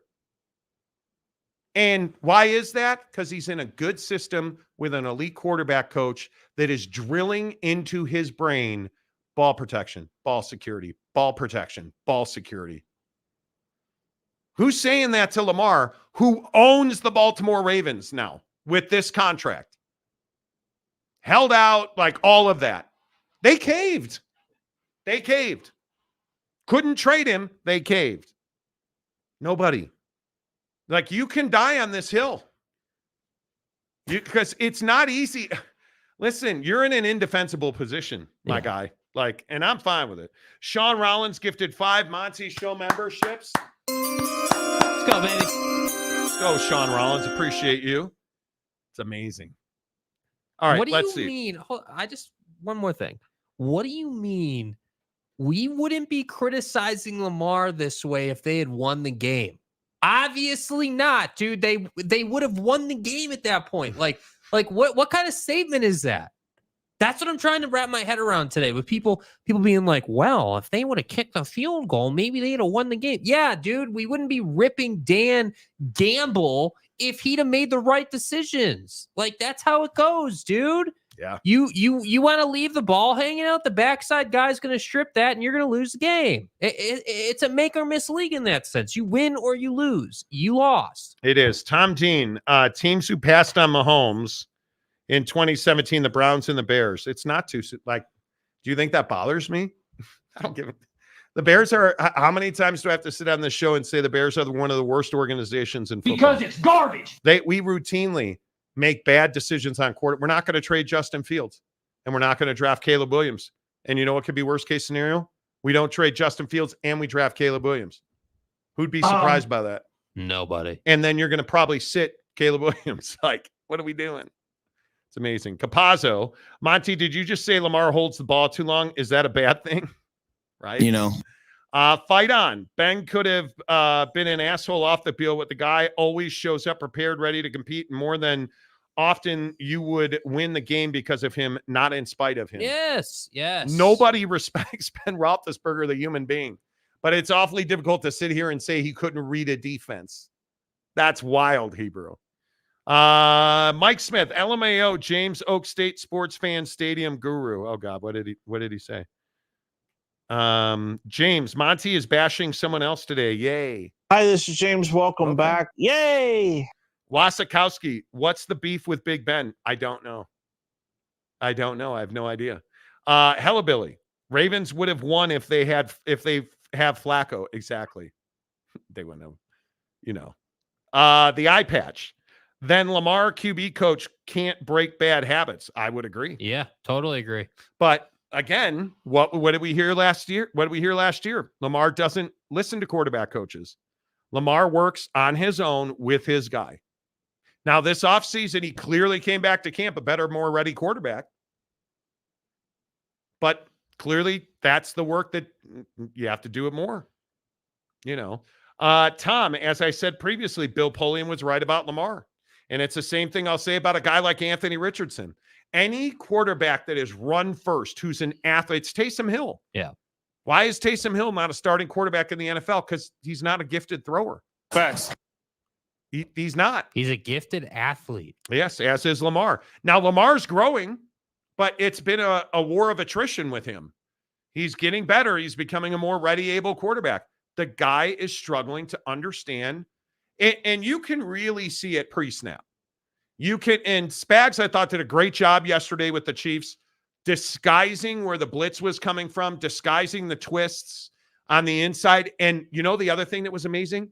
When they changed personnel groups, all the pre-snap reads changed. Lamar was lost. Yeah. You could see, and if you go back, and NFL Network will rerun the game, I would highly recommend Phenomenal Hebrew and anybody else that's a Lamar Jackson guy, DVR that, record it, and then go back and you watch all the Lamar Jackson plays, especially in the second half. And you will see he was freelancing. He wasn't, because what you'll see is a quarterback who is got to get rid of the football, a 2 seconds or less guy, essentially. And really it's 1.6, 1.8. You're going to see them do what all quarterbacks do. Brock Purdy, great example of this. Tap, tap, gone. Right? And especially in the gun. Snap the ball, tap, tap. Your front foot's already on the ground. Tap, tap. Ball's gone or I'm gone. Right? And tap, tap, gone. That's it. And you look at Lamar. Do you ever look at Lamar and how he's standing when he's trying to do whatever he's trying to, when he's looking downfield? Where's his weight? Oh, it's on his back foot. Where should his weight be? Should be on his front foot.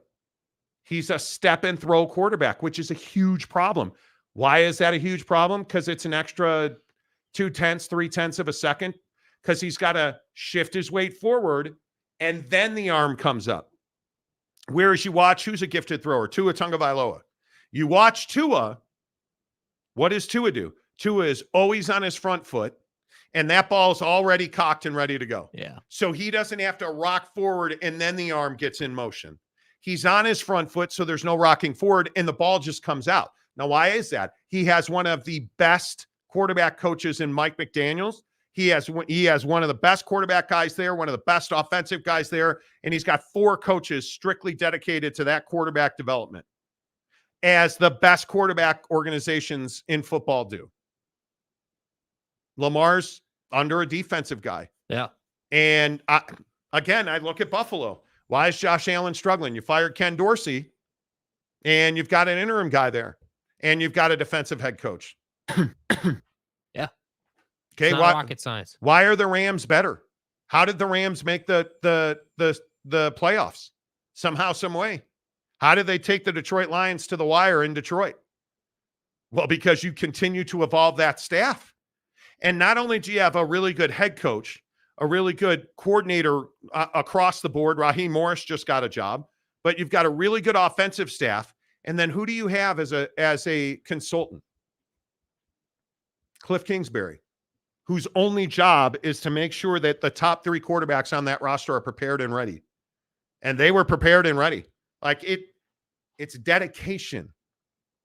That's what Lamar Jackson needs. That's what Brock Purdy has. And others don't have it. Yeah.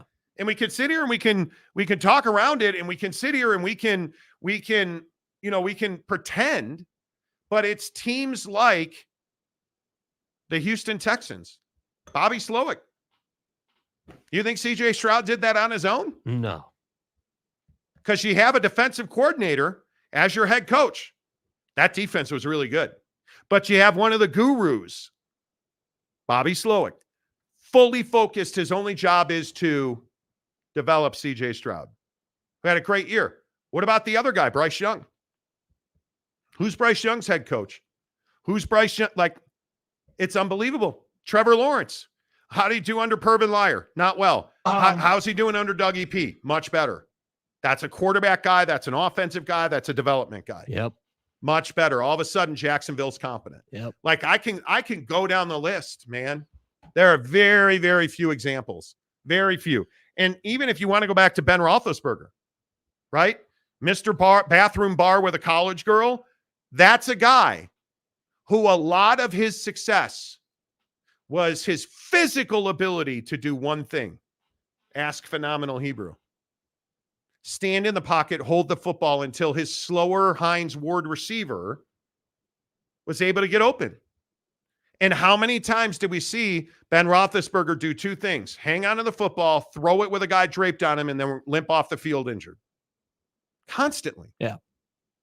But that in today's game does not work, which is, by the way, as I said earlier, I hate the comparison, completely different era, which is why the Rooney family today said, I'm tired of losing playoff games. This is it. Right? Yeah. Okay. There endeth the lesson. I don't mean to ramble on. I do, I guess. Yeah. It's my show, but whatever. Tom says, and can we please stop comparing Lamar to Cunningham and Young? Those guys are mobile passers. Yes, they were athletic, but we've seen them make amazing plays in the passing game. And I think Steve Young's a very interesting comparison. Yeah, I mean, I think that, you compare him to Steve Young, and it's not a fair comparison because Steve Young was such a polished passer. The guy had a cannon, dude, and could beat you over the top whenever. And Lamar's not that guy. And that's what I think is interesting. Like, Lamar can physically throw the football down the field with anybody, but that doesn't mean it's in the right position. That doesn't mean it's got the right trajectory. That doesn't mean it's got the right feel to it. Like, it's an art form to throw a football, man. And Lamar is not that guy. And that's what I think for Baltimore is so limiting. Like, you were in position multiple times to win that game yesterday, and they gave you shell look. The Kansas City Chiefs, it's not like in the first half, you could see that they were being careful. They were not aggressive off the edge. They wanted to make sure they contained Lamar. They had a linebacker spying most of the time. In the second half, they completely changed that. They went shell. The middle of the field was open for Lamar to take off, and he just wouldn't do it. And it's not like, again, I just point out on Lamar, this is a 17-10 final. It's not like we saw 1,000 yards of total offense. Not like we saw dudes throwing the ball all over the field. And I think it's a really smart strategy out of Spags. Like, hey, we're on the road. If we're going to give them something, let's give it to them on the ground in the middle of the field to burn clock, right? Because we know that we're going to be able to operate offensively. We trust that Patrick Mahomes and Andy Reid are going to find their way in this game, right? And that's the luxury Kansas City has from a defensive perspective. You trust that Patrick Mahomes and Andy Reid are going to find a way to put 14 points at a minimum on the board. You just trust that. So if you trust that, you're going to say, just like you did, hey, we're going to play it safe in the first half. We're going to see what you're going to do and what kind of choices you're going to make, and then we'll adjust. And that's why I say, I don't know what Lamar was looking at.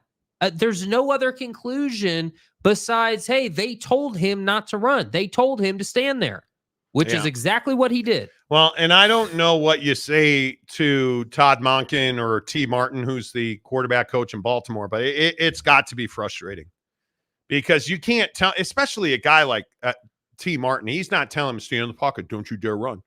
There's a force field out there, bro. Like, I don't buy that. Not for a second. I really don't. Brandon Butler, I will give a QB their flowers when I see their players change around them and still be good. The greats, it doesn't matter who they throw to. Purdy needs a couple more years before we crown him. Oh, I don't think there's any doubt. You look at the impact Debo had on that game yesterday. Yep. And, you could see he was clearly in pain. But, dude, you could also see that his legs felt fine because he was running by dudes. The Ayuk play, George Kittle, the blocking stuff with George Kittle. Ridiculous. I mean, and I've never seen Aiden Hutchinson get dominated. I've never seen it happen. But you look at Kittle's and I think it was Jennings on another one that Juszczyk. It was Juszczyk. Mm-hmm. Just dominating it, pancaking him. Like how? It's brilliant design, right? And you just look at the way those wide receivers block, and Christian McCaffrey. I mean, that the one run where he hit his head, was sensational. So yeah, I would agree. Brocktober's got a lot of talent around him, but that throw to Ayuk, not the one off the face mask, but the touchdown. You still got to make plays, man. The play to Jennings, but Brock Purdy running, like I just think he's playing his ass off. I really do. OG Carey, a lot of defensive guys have not been doing well lately. Games changing. Absolutely. If we look at the regular season standings, right, and you just look at the league standings, Baltimore 13-4, defensive guy. Okay, John Harbaugh, system sound like okay, great. San Francisco, Dallas, offensive guys. Detroit. Now, this is an interesting thing about Detroit because a lot of people disagree with me. I said last night on Twitter, Detroit needed an offensive operator, not a motivational speaker. Yeah. How much current does Ben Johnson serve in that ecosystem? Is he the one calling plays? Is he the one making decisions? It's an interesting question. Yeah. Buffalo, not huge disappointment. Defensive staff. Kansas City, battling, struggling. Maybe this is OG Gary's example of, hey, is your quarterback making guys? Did you guys see? God damn. Did you guys see what Captain Drop Ball did today? My God. Kadarius can't catch a cold Tony. This is wild. Kadarius Toney lost his mind on a TikTok live. All these pussy ass, they try to play me on God, bitch ass niggas. I just don't gotta get on this bitch and be on no pussy shit, go clear no shit. Cause I don't really give a fuck. I don't fuck with y'all. Have y'all really do something? I do something. Hey, I ain't good on that. On God, but hey, look. Y'all reading all this cap ass shit. You feel me? Believe it. I don't give a fuck. I ain't never been that to go do all that. But yeah, man, that shit cap. I'm not hurt. None of that shit. Say that shit. Suck my dick too.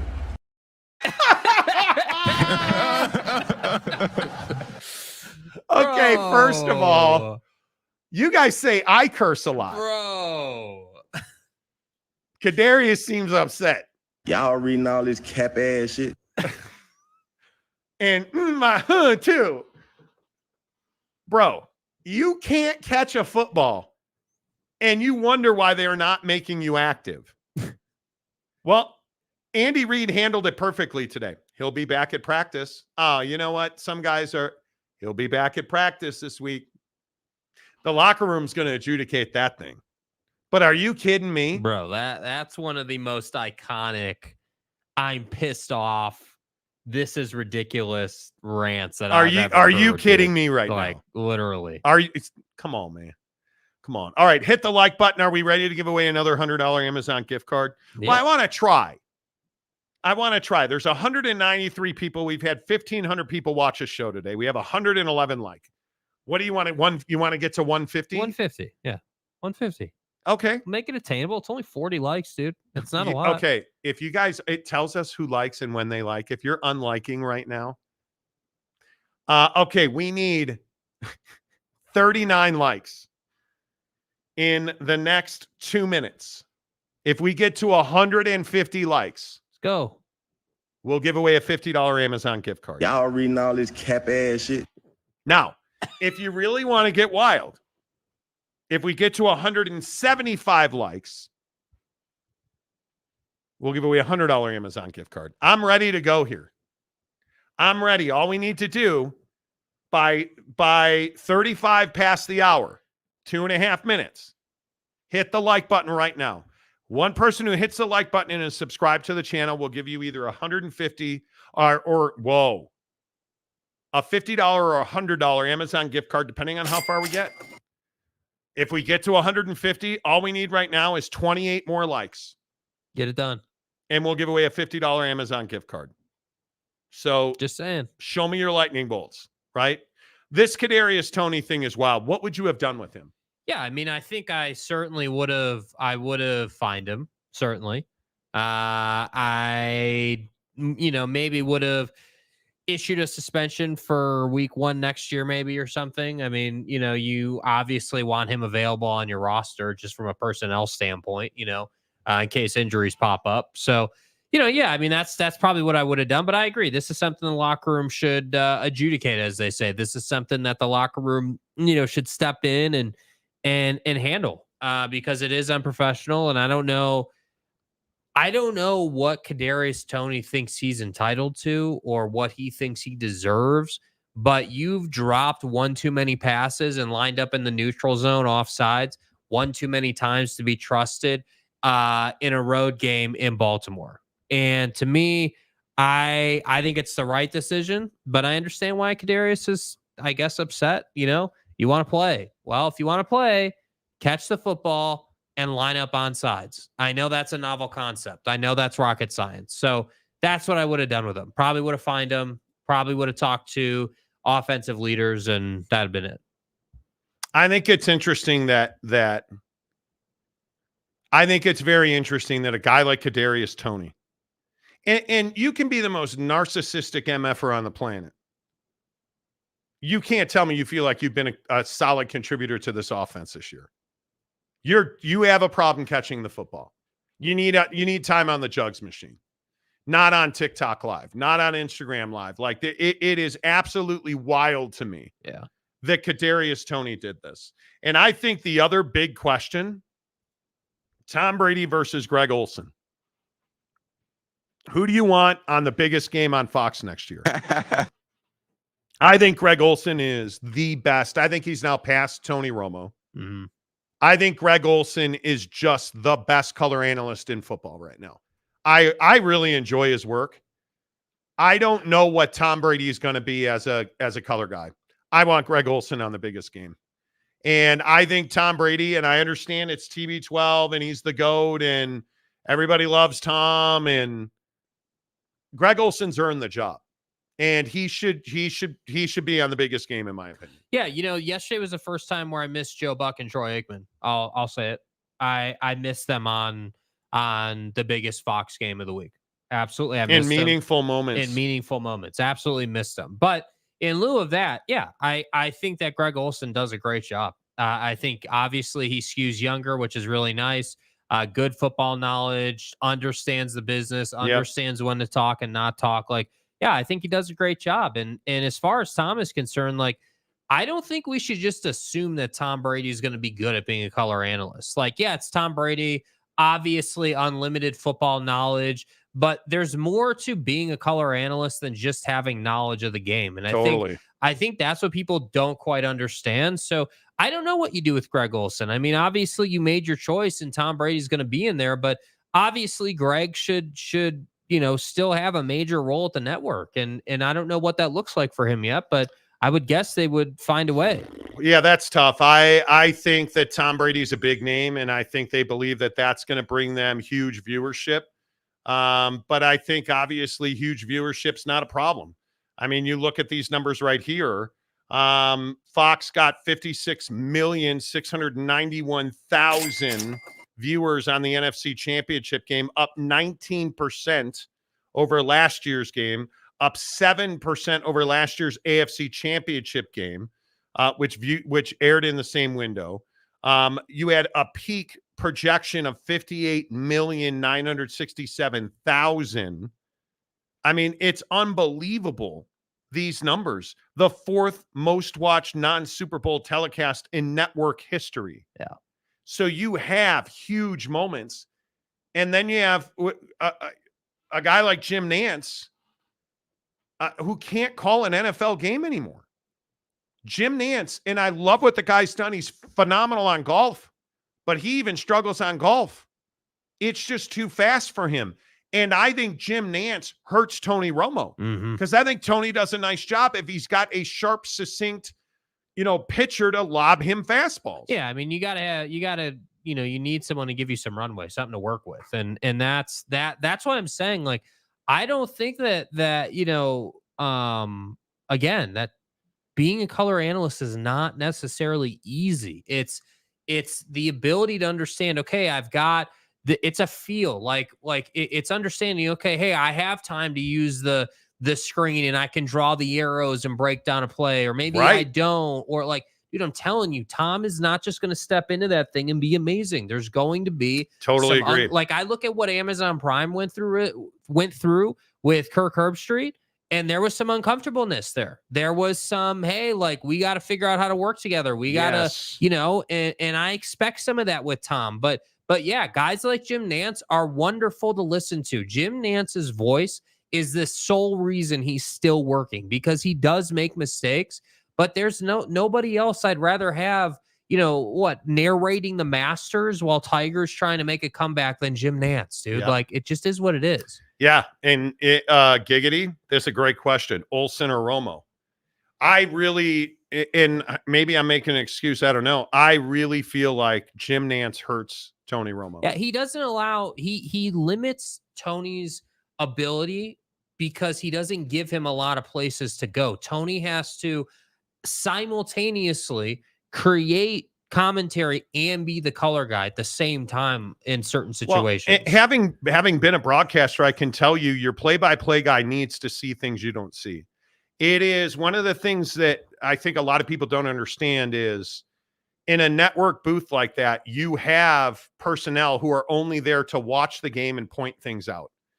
And there's a guy, at least when I worked at Fox Sports, there was a guy that used to sit next to the play-by-play guy and the color guy. He'd sit right in the middle, and he had a little like iPad keyboard device where, hey, tackle made by, or like, and you had another guy who would just be in the ear of the color guy. Like, he had a button where he could talk into a headset, and he would say, oh, wow, Patrick Mahomes is hurt. Mahomes is hurt. Mahomes is hurt. So that, because you can't be looking everywhere. Hey, he hit him after the play. After the play, that's going to be, because they don't know the penalties. That's how they know, hey, that's going to be holding. There's a guy on the field who is standing with the official that's relaying information up to the booth, right? So what happens with Jim Nantz and Tony Romo is Jim Nantz can't keep up with it anymore. And a lot of times you'll see now that Jim Nantz is not able to process things in real time. He needs a lot of help. And if he needs help, he's not helping Tony Romo by saying, hey, like yesterday with the clock management situation at the end of the Niner game, Kevin Burkhardt and Greg Olsen are going back and forth. They're feeding off of each other. And they're both talking about this, or, hey, this is going to time out to this, or they're going to have to run plays, or That is why I think right now Greg Olson's better than Tony Romo, but I think Romo's being hurt because you remember the first 3 years or so, last year and this year, that booth has been terrible.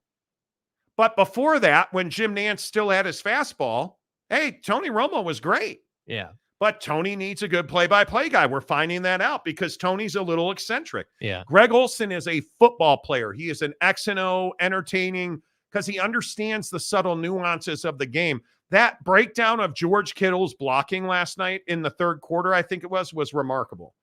Because then what happens, I think it was 2 plays later, George Kittle makes a huge block for Christian McCaffrey. Yeah. Right? And understanding why and it's because he was a tight end, so he understands the relationship. One of the things I think Greg Olson does a great job is the relationship between the tight end and the offensive lineman. And why, like he kept saying, throw the ball to Penei Sewell. I'm waiting for them to throw the ball to Penei Sewell. Right? He's wide open. Right? I mean, it's just better because he's got a younger, hipper, faster play-by-play guy. Yeah. That's so should we expect Tommy to be unbelievable? I think we should. Will he be? Probably not. Not probably right out of the gate. He won't. Jeff Woodworth, Dave Chappelle, and Tony Romo. Okay. Charlie Quest, Tony could do it by himself and still be entertaining. I agree. I think Tony Romo is entertaining. Yeah. But he needs a better play-by-play guy. Tom D, I like Romo calling games. He knows way more football than people complaining about him respectfully. He does. And that's his job. But he also can't completely miss situations unfolding. Yeah. But he's missing things because there's nobody there to say, hey, this is the Al Michaels problem. And Al Michaels has the NBC crew with him on Thursday nights, but they have not the full crew. So how many spotters does he have? Does he have guys on the field? We don't know. Yeah. How many times, and it happens a lot, on the like on the Sunday night football game, Al Michaels used to throw to the wrong reporter on the field. Like he would just get the name wrong. Now he's on Amazon and he's throwing to the right reporter, but at the wrong time when they're not ready to talk. Right? Like it's just because Al Michaels and Jim Nantz are older. They're just not as sharp as they used to be. Yeah. And I think, another guy that I'm ready for Chris Collinsworth to ride off into the sunset, my guy. I am not a Collinsworth guy. Yeah. I really am not. Yeah. I just. Phenomenal Hebrew says Romo is overrated as hell. And Ben could not read defenses. There you go. Y'all reading all this cap ass shit. Wasakowski, just as long as it's not that woman on ESPN calling college football games. Yeah, tough. Yeah, Joel Klatt's great. Gary, I like Joel Klatt a lot. Boyd Lake, Romo's strength is predicting pre-snap. Whoever he works with needs to give him space before the play to set up the play. Well, and Jim Nantz is just, he's calling the play after it happened now. One of the things that he does is, let's say it's a 5-yard touchdown run through the B gap. He'll be like, and they've got to get this snap off before the play call. Oh my God, it's a touchdown. Because he's so slow that he's talking about the play clock and they're already in the end zone doing a celebration, man.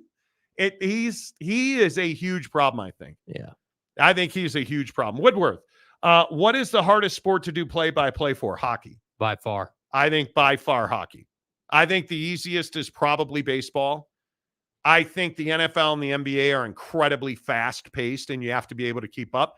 And they both have nuances, but there are so many unwritten rules and things you need to understand in hockey. And I think it just... And the names are more difficult in hockey as well. It is. It is very difficult. I agree with that. Mickey Quintana, I really enjoyed Tim Brando. They ought to give him a shot. Tim's the same thing. He's throwing a 65-mile-an-hour fastball now. I used to produce Tim Brando's radio show in the peak of his awesomeness at CBS. And he's not that guy anymore. Drew Duzzer, I miss John Madden saying blatantly obvious things. Don't we all? Don't we? You know what I miss? I used to work in San Francisco, and John lived and breathed San Francisco. You could walk down the street in San Francisco, and I bet you it happened 3-4 times. John Madden came up to our studio and then walked down the street and got a coffee, apparently. I was done with my shift, went downstairs to get something to eat, and there's John Madden. We sat there and talked about nothing. We talked about life in Marin and how much Marin was under. Like, I bet you we did that 3-4 times. He just was the salt of the earth, man. John Madden will always be amazing. Put LeBron in with Tony. He will tell us how he knew that play was going to happen. Okay. That's weird. A dumb man will be stubborn and stick to things against all factual evidence. Are you and Hebrew going back and forth? Boss Frog, I'm ready for Kevin Harlan to transition from Westwood One to live TV. He can also call a hell of an NBA game. Yes, he can. I agree, boss. I don't know why Kevin Harlan isn't getting NFL TV call anymore, because he's very good on the NBA. I mean, obviously, we hear that. But I think he's wasted on Westwood One. I think that's a great point. He is wasted on Westwood One. Drew Dozer, Klatt and Gus. I am not a Gus Johnson guy. I will say Gus and Joel Klatt have a nice shtick together, but I'm with you that Gus is a little over the top. Yeah.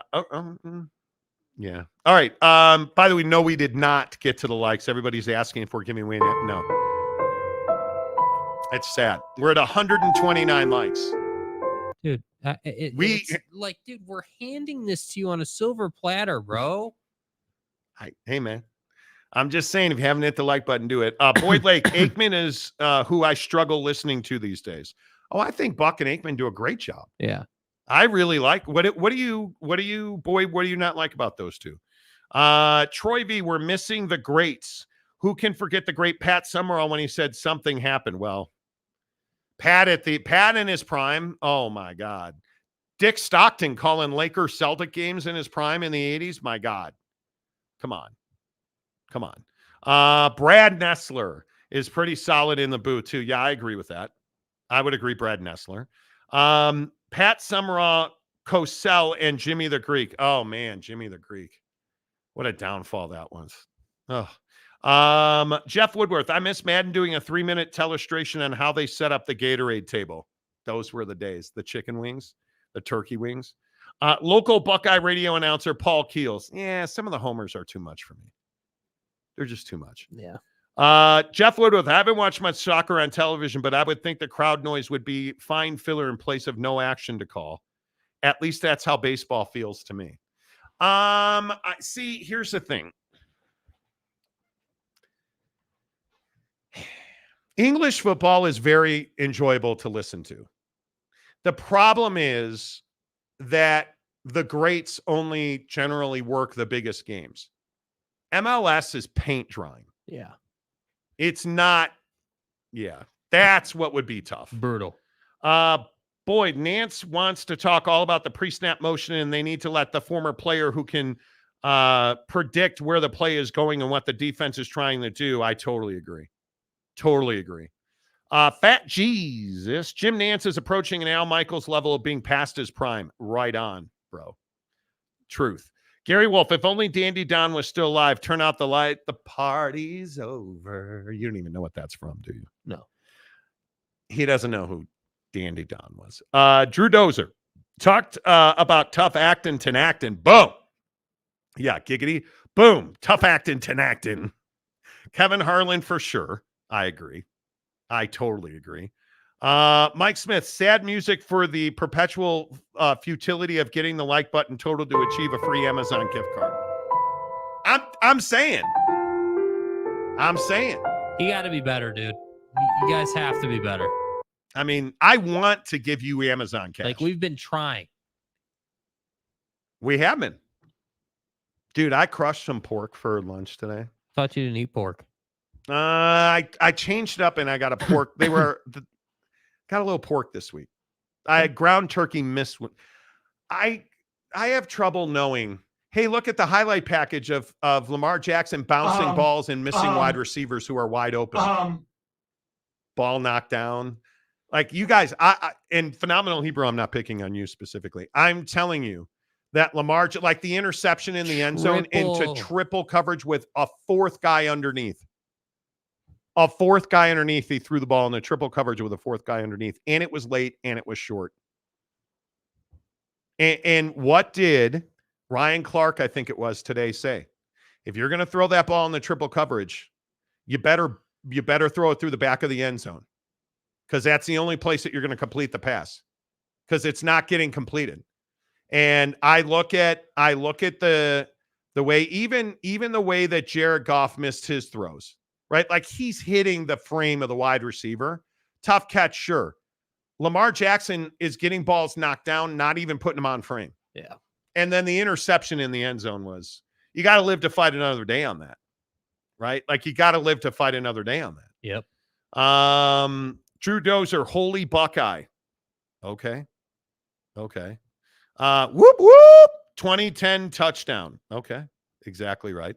Kirk Gowdy. Oh, geez. That's been so long ago, right? Sean Rollins. Sorry, I don't have my 6th burner account up and running for more likes. But see, that's not what. Okay. It's not the point. No. Johnny Gonzalez. Lamar Jackson's best throw was his helmet. Oh, man, was he pissed. I have a lot of empathy for that. Like I kicked my putter this weekend. Trust me, it's the helmet's fault. Anyway, Bailey Dietrich. How about Gary Danielson, Monty? He's all right. He's on that out of prime line though. Fat Jesus. I'm very uncomfortable with the phrase "I crushed some pork." I have trouble, and you guys don't care about this. Yummy. I have trouble knowing how my food is processed. Like I found a new account on TikTok who's like a prolific butcher in Ohio. Dude, I'll never eat ribs again. It's so difficult for me. And so I look at pork and it's not a clean, I can't do it. And the funny thing is Mrs. Monty and I put it in the pressure cooker. Right. The quick pot. And I opened it up and it just like, I almost gagged on the smell. Like, and then I taste it and it tastes great and I love it and everything's great. You gagged on the smell. Yeah, I can't, I'm struggling with it a lot. It's weird. I'm in a weird phase in my fatdom. You're fatdom. Where I'm trying. It's really difficult for me. It is really, really difficult. Johnny Gonzalez, Monty, best kick was his putter this week. Unlike the Lions kicker, we did not see any of his kicks. Hey, I actually played really well at the Ledges in St. George this weekend. The Ledges. We stayed at this awesome hotel. I think it's called the Aventier. It's a Marriott property in downtown St. George, and it was amazing. It's a retro hotel that was awesome. Dude, it was really, really good. Joseph Crothers, don't have TikTok, don't watch TikTok. Hey, man. I used to be that guy. Drew Dozer, Chris Berman, back. I can't stand Chris Berman, though. Can't do it. Fat Jesus, nothing is more entertaining than Dave Pasch responding to Bill Walton. It's like watching a kid try to stay engaged in a convo with crazy grandpa. Yeah, Bill Walton is the Conference of Champions. I can't do it, dude. Right? It's so bad. Carruthers, smell bad, taste good. Don't. The Nye guy, Bill Walton saying, as Stockton shot the game winner against the Rockets. Why bring that up? Truth. Phenomenal Hebrew. If the showboaters didn't fumble the ball at the end zone yesterday, we would be talking about how great. No, we wouldn't. You got to get you. I don't understand. Hebrew is one of our smarter guys. This is surprising. I don't know how you look at his performance yesterday, Lamar Jackson, and feel like that was a good performance. Because you're the only one saying that. Yeah. You're the only one. There is nobody else looking at the way Lamar Jackson played saying, man, boy, what a performance by Lamar. Not his fault. In fact, everybody was like, yeah, that's his fault. Because he was not good at all. And you could see he could not read the Kansas City defense. There was a particular angle in the late third quarter where they were looking and he looked not scared, but he looked empty in that helmet. Right. Trying to figure out what in the world He looked confused. are they doing. Yeah, unsure. And then he snapped the ball, and you could just see he's looking at the defensive line. He's not looking down the field. And I think he's not the singular reason, but he is one of the main reasons that they lost that football game yesterday. And I can't understand how you're so ill-prepared. You're just so ill-prepared to understand what they're going to do. Yeah, and I don't know if that's a product of, preparation or if that's just Spags being Spags. I mean, that's, that was a great defensive performance. He got sacked 4 times. Yeah. You can't get sacked 1 time, let alone a strip fumble. You can't do that. Yeah.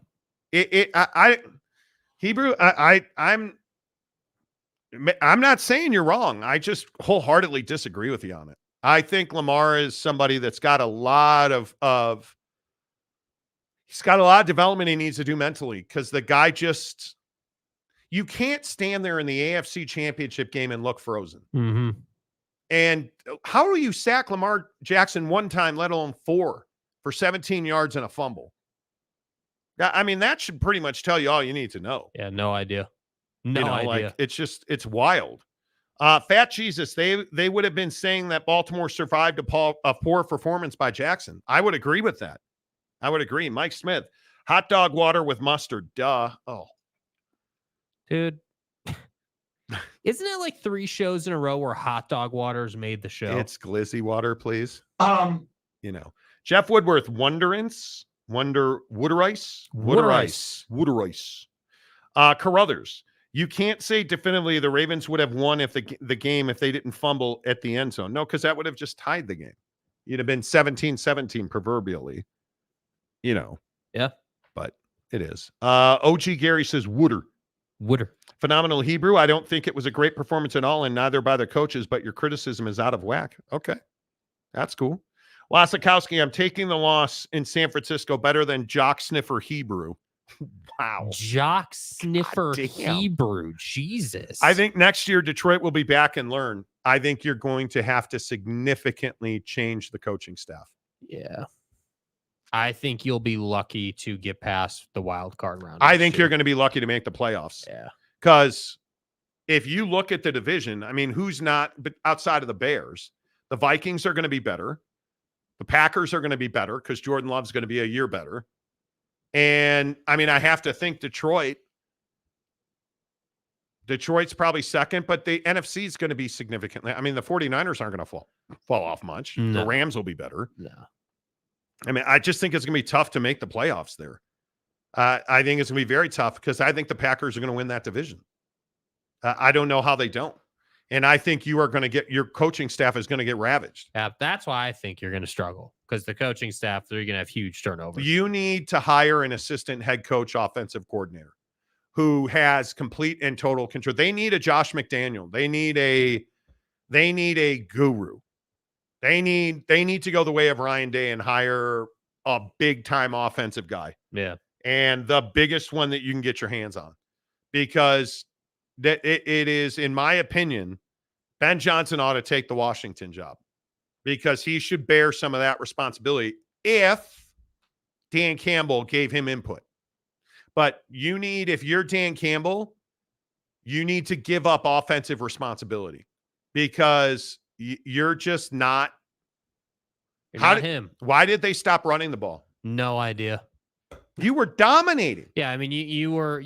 What were you? I think 5, almost 6 yards a carry, and then you just went away from that. No idea what you. And again, with Jared Goff as your quarterback. Yeah, to that end, you wonder why the 49ers were able to come back in the game. You went past. You stopped the clock repeatedly, and then you allowed them to come back. And look at Lamar Jackson. You know what makes him so special is he breaks off those 15, 17-yard runs. And he's just running down the field with your balls in his hand. Mm-hmm. And just squeezing the life out of your football. Not the real. Right? Like it is. Brock Purdy, those 2 first down runs last night, Backbreaking. and that's why Lamar was average, right? Like Jordan Love throwing back over the middle of the field. That's why you're average, because you're not ready. Anyway, I'm passionate about, listen, if you've got a Lamar, but there is also, is Lamar Jackson willing to listen to the coaching staff? I mean, at some point. That's a huge question. You would think at some point. A huge question. Let's see. A couple more real quick. If Lamar would have run like he did catching his tip pass, Kansas City would still be trying to catch him. Man, I needed him to run for a touchdown. I thought that could have been the play. Yeah. Man, that was close. Elite quarterbacks play is a thing where you have to process information in a certain way to be a good quarterback. Some guys just never get it. Lamar can't do it. Not right now. And to Boyd's point, I think that's a really good point. You don't often see guys who show up unable, because in college you can react in just your arm talent, your leg talent, which is what Lamar did in college. Yeah, he was an elite runner at Louisville, right? Like he just out athleted you. Problem is when you get to the league, you better have an understanding of what's going on. He does not. And he has to, not to be redundant, if you're just tuning in, we talked about this earlier, you have to be a gifted, and processor is the right word. You have to be able to process it, and then the ball's gone. And that's just not who Lamar is. It's very difficult for him. He's not an easy thrower of the ball. And I don't think that we should be expecting him to be some passing savant as his career goes on. What we should be expecting, though, is for him to find the balance of run and pass, because if he runs enough, that makes him a better passer. That's why he struggled so much yesterday, because whether it was his choice or the staff's choice or whatever, the running dynamic wasn't there. So we didn't need to talk about whether, whether you were setting the edge on the Chiefs defense or whether, you allowed him to run all over you for 120. Like that dynamic was never there. And that to me is just unfathomable. How do you have the best running quarterback in the league as your quarterback, and he's not playing like that? That's crazy. I don't understand. Because I also think that there's not a dedication to being the best offense in the NFL. And so you can't tell me that the Baltimore Ravens offensive staff is constantly preaching balance and being opportunistic with your legs. I don't believe, based on what I've seen, that that's what they're preaching. Yeah. I just don't. Hour number 3 of the Monty Show, as always, presented by The Advocates, theadvocates.com, the best injury attorneys in the biznatch.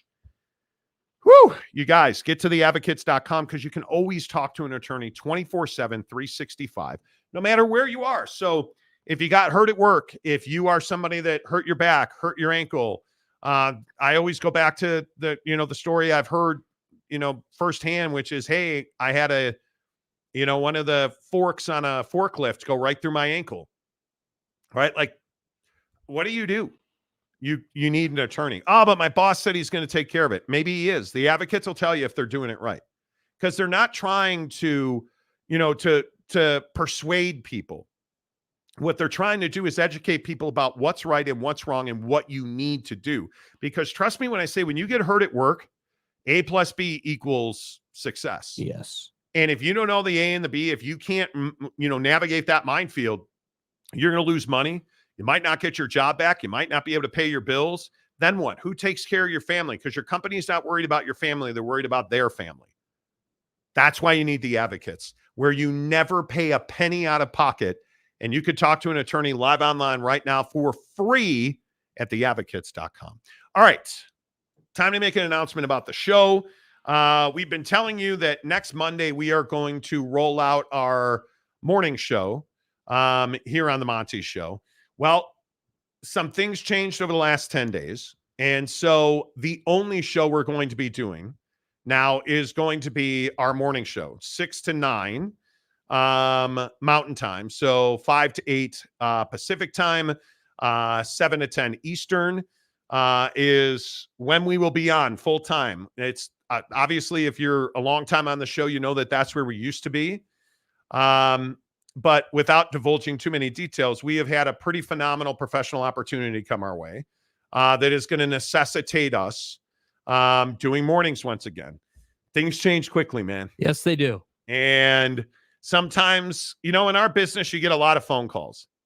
You get a lot of phone calls. Yeah, you do. You talk to a lot of people, and there are just some situations where the things you cannot pass. And this is one of those situations. And I appreciate everybody who's been a long time and started with us. We love everybody who's maybe you've been on the show just since the fall. When the Pac-12 thing happened, whatever it might be. We're thrilled that you guys are here every day, and we are going to be here every day. And it is exciting for us to be going back to mornings because trust me when I say you don't get up at 4 a.m. if you don't have to. But it is the opportunity that we're harvesting is a pretty good one for us. Mm-hmm.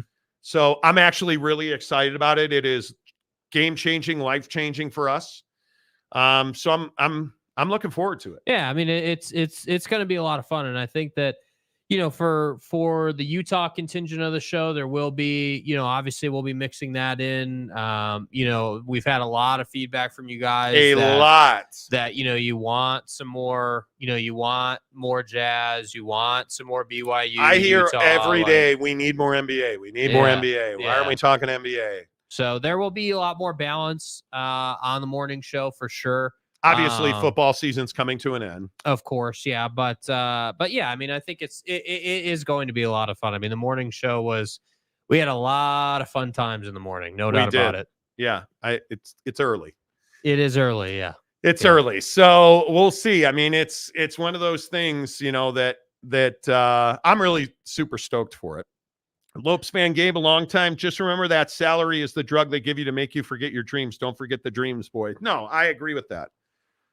I think this fits right into that philosophy, and there is a lot that goes on when you make decisions in your life, you have to deal with repercussions, man.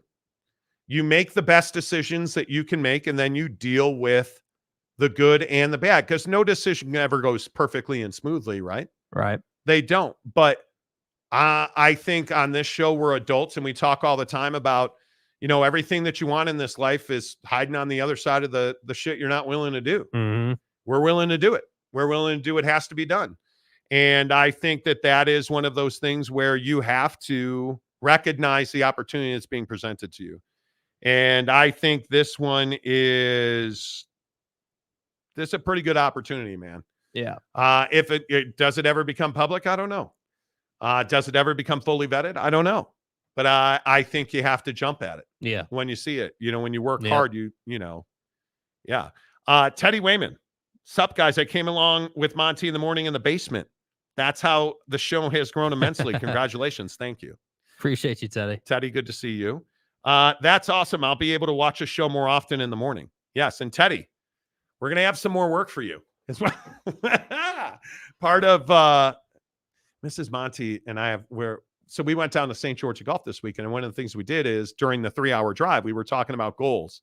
Where do we want to go? What do we, we're in our 50 or early. I'm 50, going to be 51 now. Mm-hmm. And so we were planning and talking about the future. And one of the things we want to do is got to remodel the house. Like, got to do it while you can. And yep. So there are a whole bunch of that coming.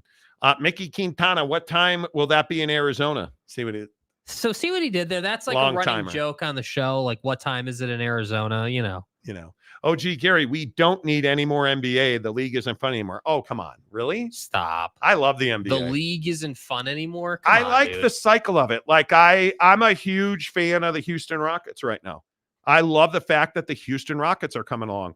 I love the challenge that we see with Julius Randle and the Knicks, or, like Anthony Davis. A lot of people don't believe me. He's having an MVP season. I'll just be the only one saying it.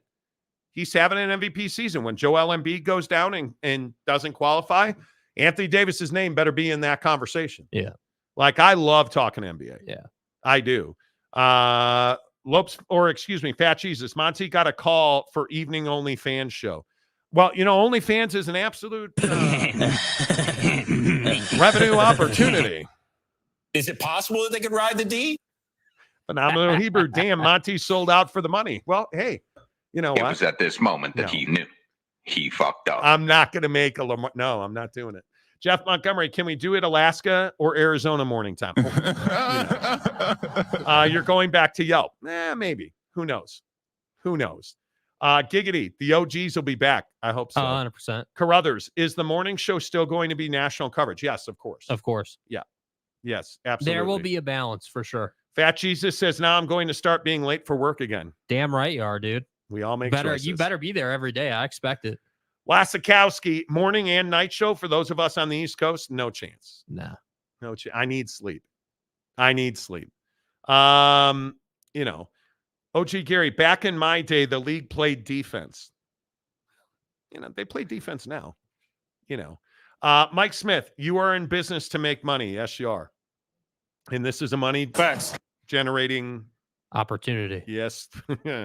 Yes, it is. Mr. E, show in the morning was better. I used to be here all the time back in the day. Mr. E, good to see you. I appreciate you, bro. The Nye guy, me and the prostitutes love waking up to Monty in the morning. Oh, I love you. Good to see you. Aaron Wilson, good luck with your new jobs, guys. Are you not? What do you mean?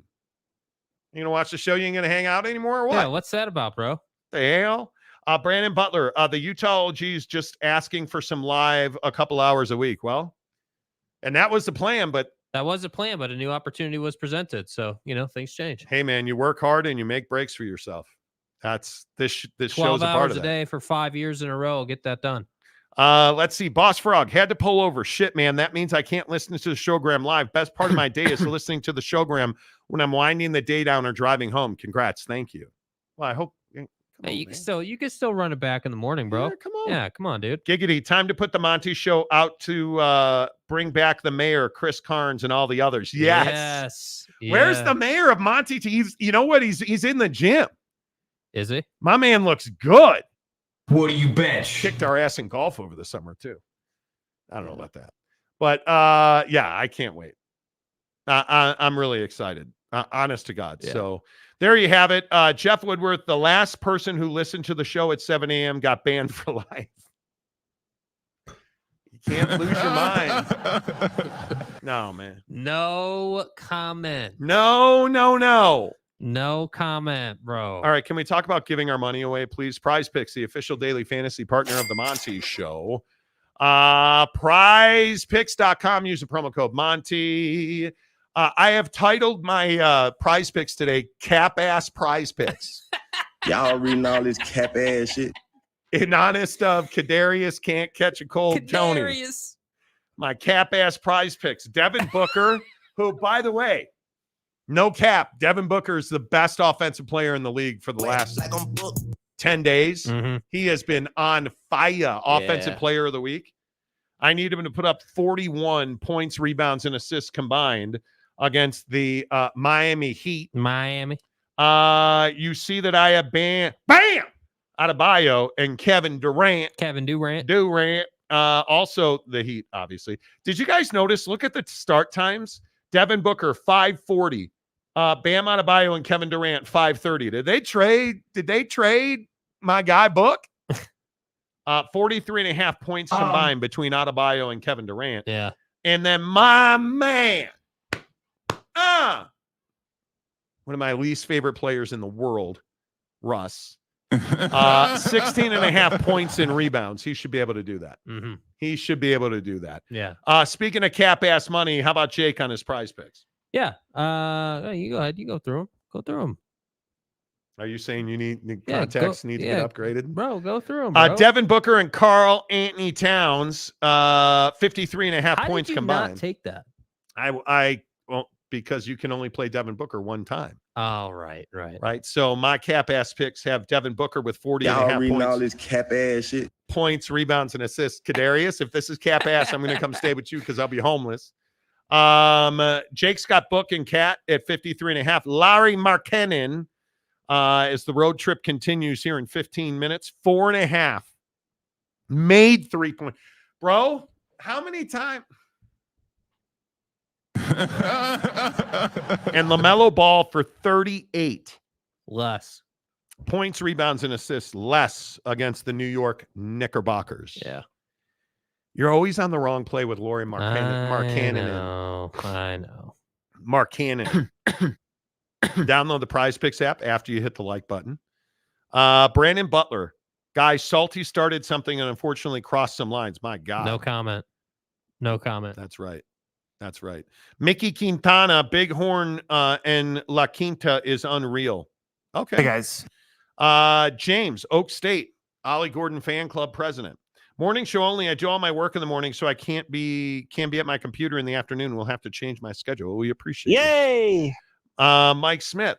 Salty either had some serious issues or needs I don't know. No comment. Not my. No comment. That's on you. No Bighorn comment. in Coachella Valley is unreal. I love golf. Joseph Harper. So Monty playing a power play.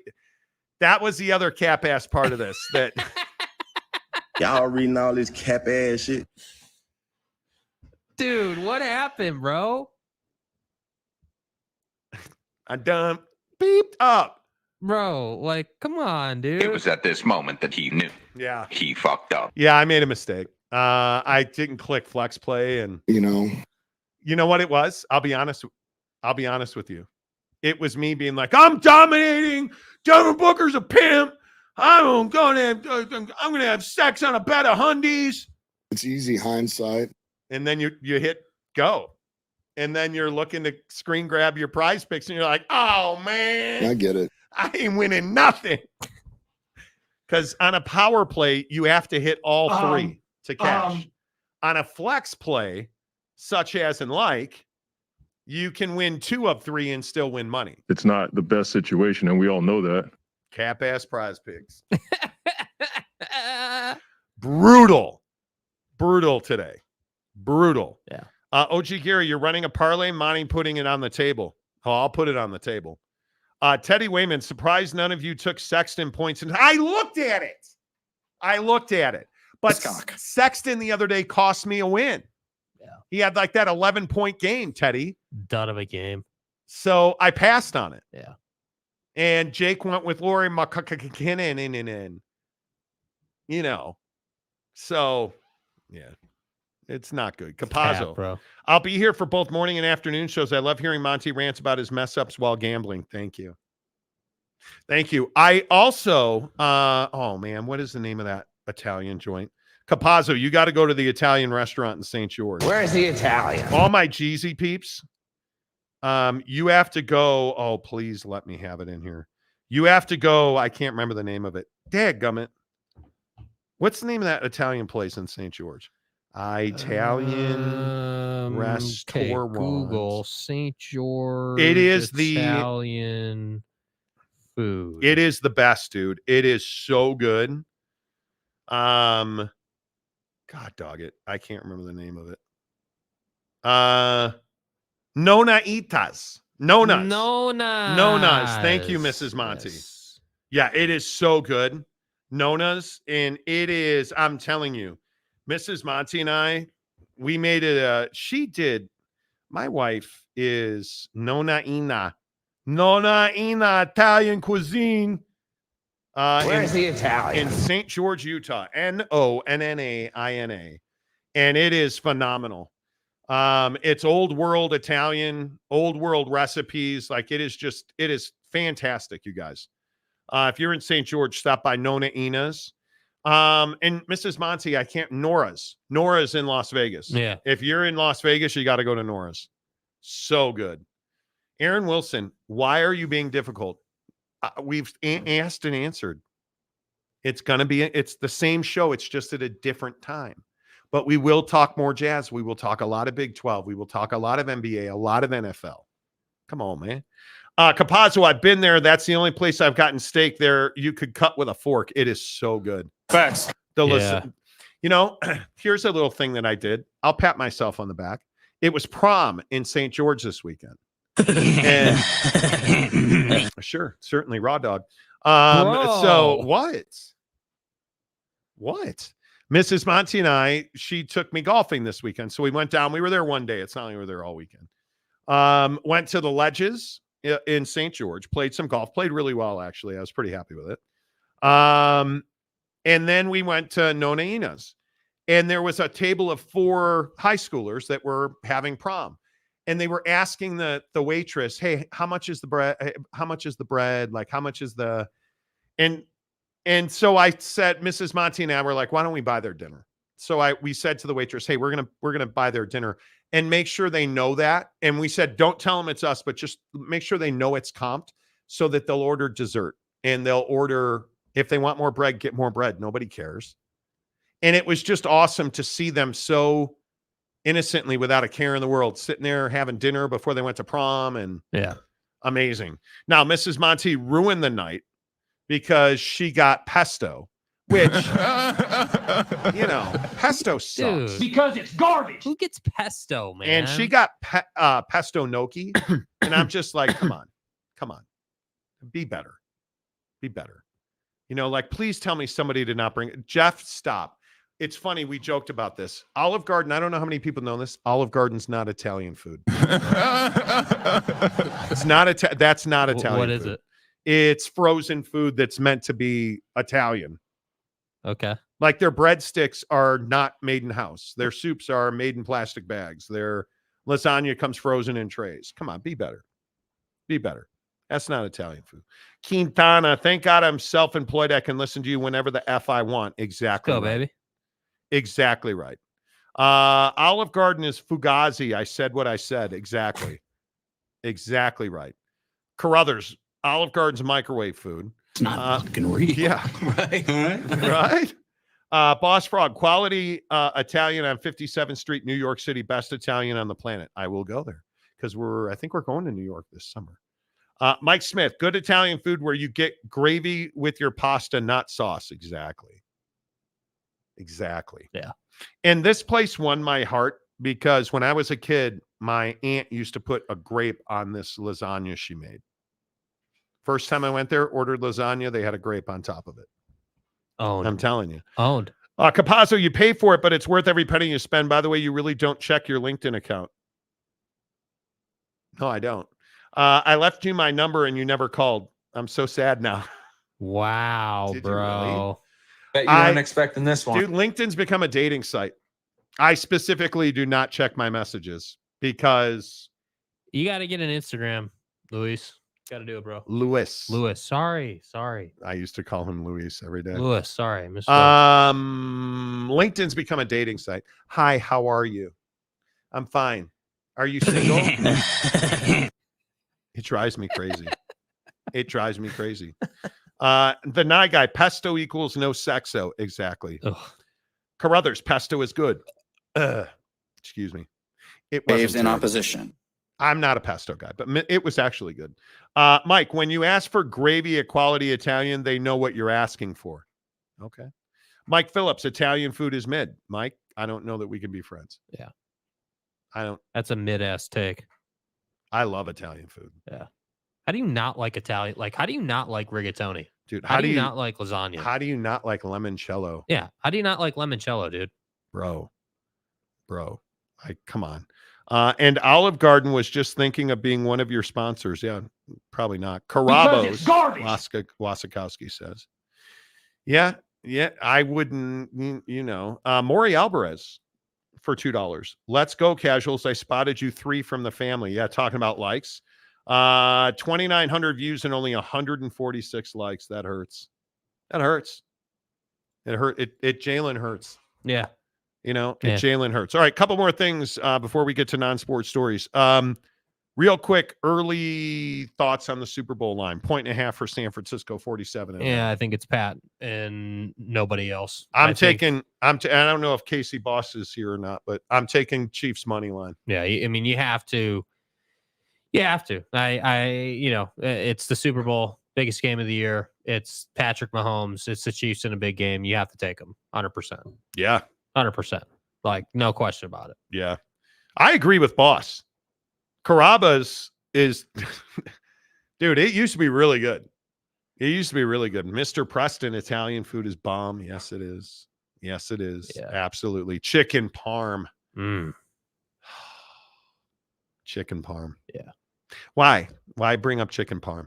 There's no, Jeff, nothing good happens when you bring up chicken parm. Dude, chicken parm is gas, dude. I love it so much. The Nye guy, there's an old chef out of Italy making noise. I think his name is Chef Boyardee. So see what he did there? That's like a noodles in a can reference. I have a terrible memory of Chef Boyardee as a kid. So my mom used to buy the cans of ravioli, the little mini ravioli. And I just remember coming home I must have been, it was when I lived in Northbrook, Illinois as a kid. I mean, way back in the day, like in middle 80s. And I just remember we had a Doberman Pinscher. I poured that Chef Boyardee ravioli into a bowl, sat on the kitchen floor and shared it with my dog. My mom was so pissed. I remember her kicking that bowl and I had to clean up the cabinet. That's what fucking oh man, she was so mad about that. She was like, oh. Dude. Oh yeah, Brandon Butler, Cecilia, me, and Mill Creek. Yeah, the carbonara. They're related to Nonaina. But I think the owner of Cecilia Mia might be in a little. He might be doing a nickel in somebody. OG Gary, Brandon, I love that place, and I love carbonara. How do you not like carbonara, dude? Come on. Gumby Fresh Out. Who says I'm a man? Who says I'm 40? Exactly right. Seriously. Beef aroni is classic Italian food. No, it's not. No, it's not. Real quick, though. Also, can we put to bed, well, the NFL's fixed the script writers? Yeah, how is that NFL logo conspiracy looking now? Somebody forgot to tell the Ravens. Infowars.com. Did not get the script. And real quick, now, you guys know that I know everything, right? Right. I think we've established that. Right. And such. Anybody see who Jim Harbaugh is bringing in the Chargers with him? That'd be America's team. Jesse Minter and Ben Herbert. Oh. Never heard of them. Don't know who they are. Unless you watch the Monty Show. Yeah, are they related to Sign Stealer guy? Dude. Sign Stealer guy. Michigan is going to be hurting. Yeah. It's a complete rebuild. Good luck. It is a complete rebuild at this point. Yep. For sure. Speaking of the Monty Show, do you guys like taking naps? Sort of self-deprecating. Yeah, really nice job there, dude. Really nice. Stay hard. Yeah. Humor. Yeah, it's really nice, self-deprecating. dude. Yeah, self-deprecating. Okay, so do you like naps? You were a sickie this weekend. Yeah, How many naps did you take? Oh, dude, I took like 3 naps this weekend. I was about it. I was chilling. And generally speaking, yes, I love naps. I don't get the opportunity to take many naps, but I do love naps. Did the wife have to work this weekend? On Saturday, yeah. So now you're calling her the wife. Well, you called her that. I didn't call her that. But yeah, on Saturday you she had to answered. work. You answered. Well, I know who you were referencing. Okay. So is the engaged one? So she was out of the house. So you and the wife were separate. No, so me and the dogs were chilling. So Jake was dog sitting for me this weekend. So you just napped all day Saturday, or? Yeah, I napped. Watched 2 movies. And wow, what did you watch? Gladiator. And did we see? I was on Amazon. There was a 4th Jason Bourne that was made. I was unaware of that. I didn't know they made one past Ultimatum. With what's his name? No. There was a different one. Not that one. Not the one you and I saw. There was a different one made in 2016. Yeah, it was just called Jason Bourne. Yeah, I don't remember seeing it. Not Ultimatum. Not the one with Buddy, the blonde hair guy. Can't remember his name. Yeah, Jason Bourne. Yeah, we saw this, dude. I didn't remember seeing it. I didn't remember it at all. Not even a little bit. Really? Yeah, not at all. So I watched that and I watched Gladiator. The uncut version, I might add. Well, to match you, you're uncut too. Right. So, I mean, I'm just trying to help. Yeah. You know. Right. Synergistic. Yeah.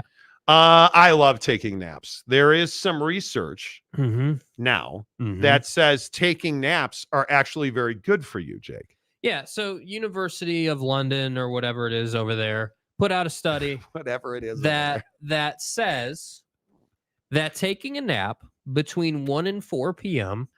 can actually help you retain information and help your mental performance. Apparently, and I didn't know this until today, apparently your body temperature starts to cool down after 1 o'clock. Our bodies naturally start to cool us down because our body knows circadian rhythm. We know, okay, it's back half of the day.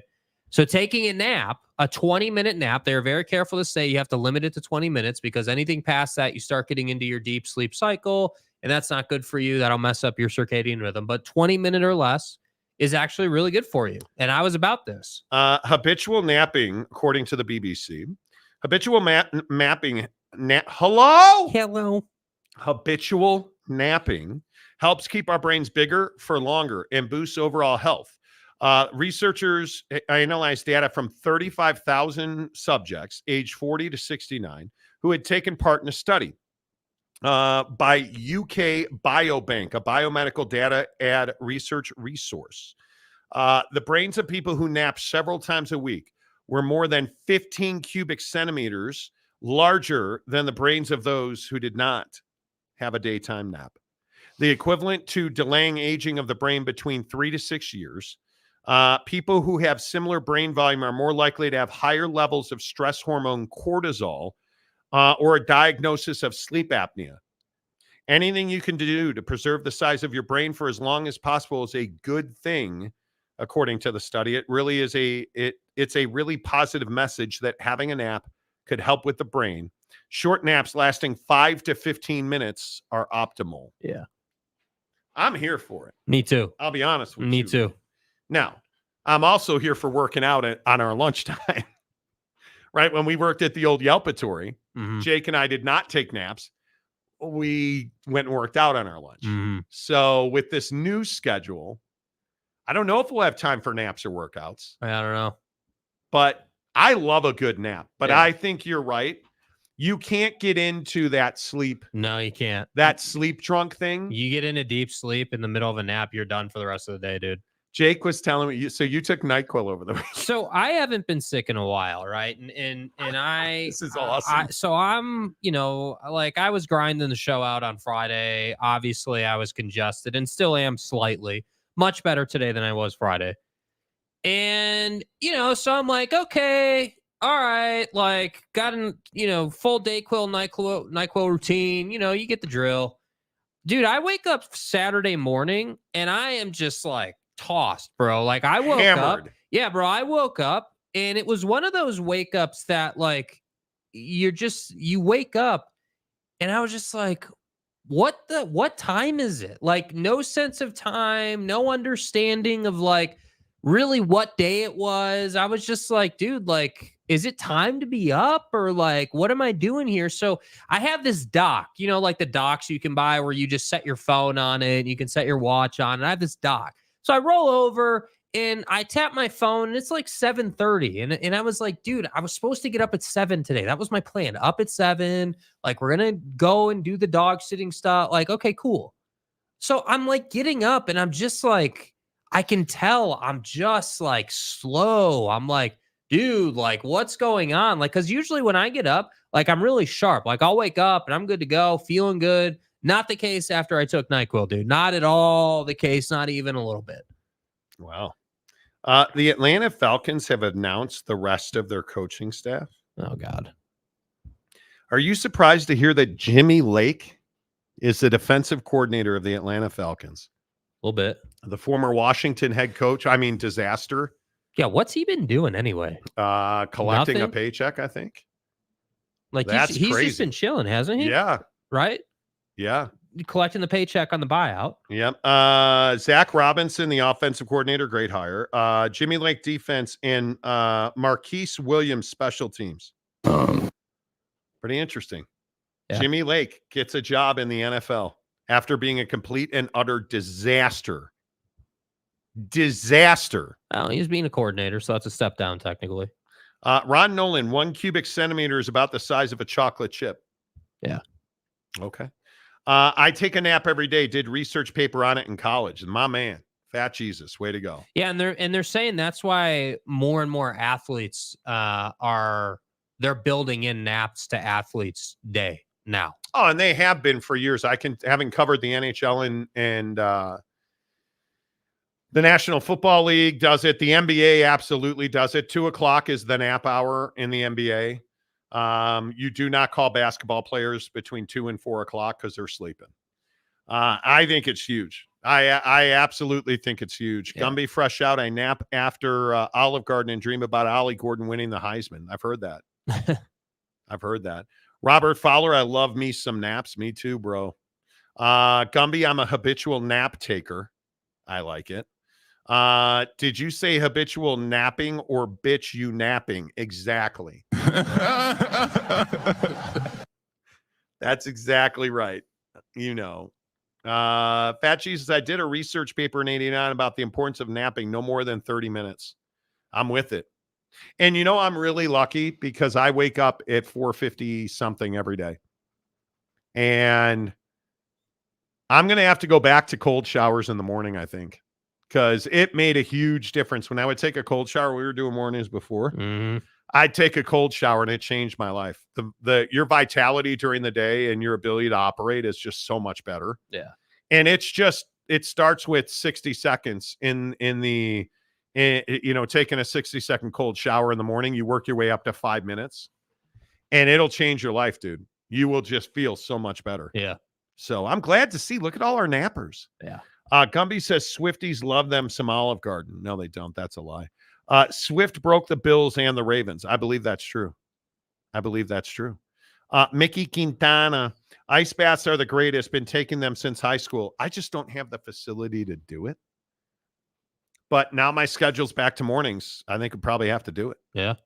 You know, Gary Wolf, Lamar needs to take naps. That's not what, Heber said. Right. That's not true. All right, the Monty Show, presented by our good friends at The Advocates, theadvocates.com, the best injury attorneys in the business. Chat with an attorney live online. It won't cost you a penny at theadvocates.com. You guys, I love you. Thanks for being here. If you have not hit the like button yet, please do. We're at 151 likes. Always like to get 200. So on your way out the door, hit the like button. Leave a comment. Peace and love. Until tomorrow, say goodbye, Jake. Goodbye, Jake.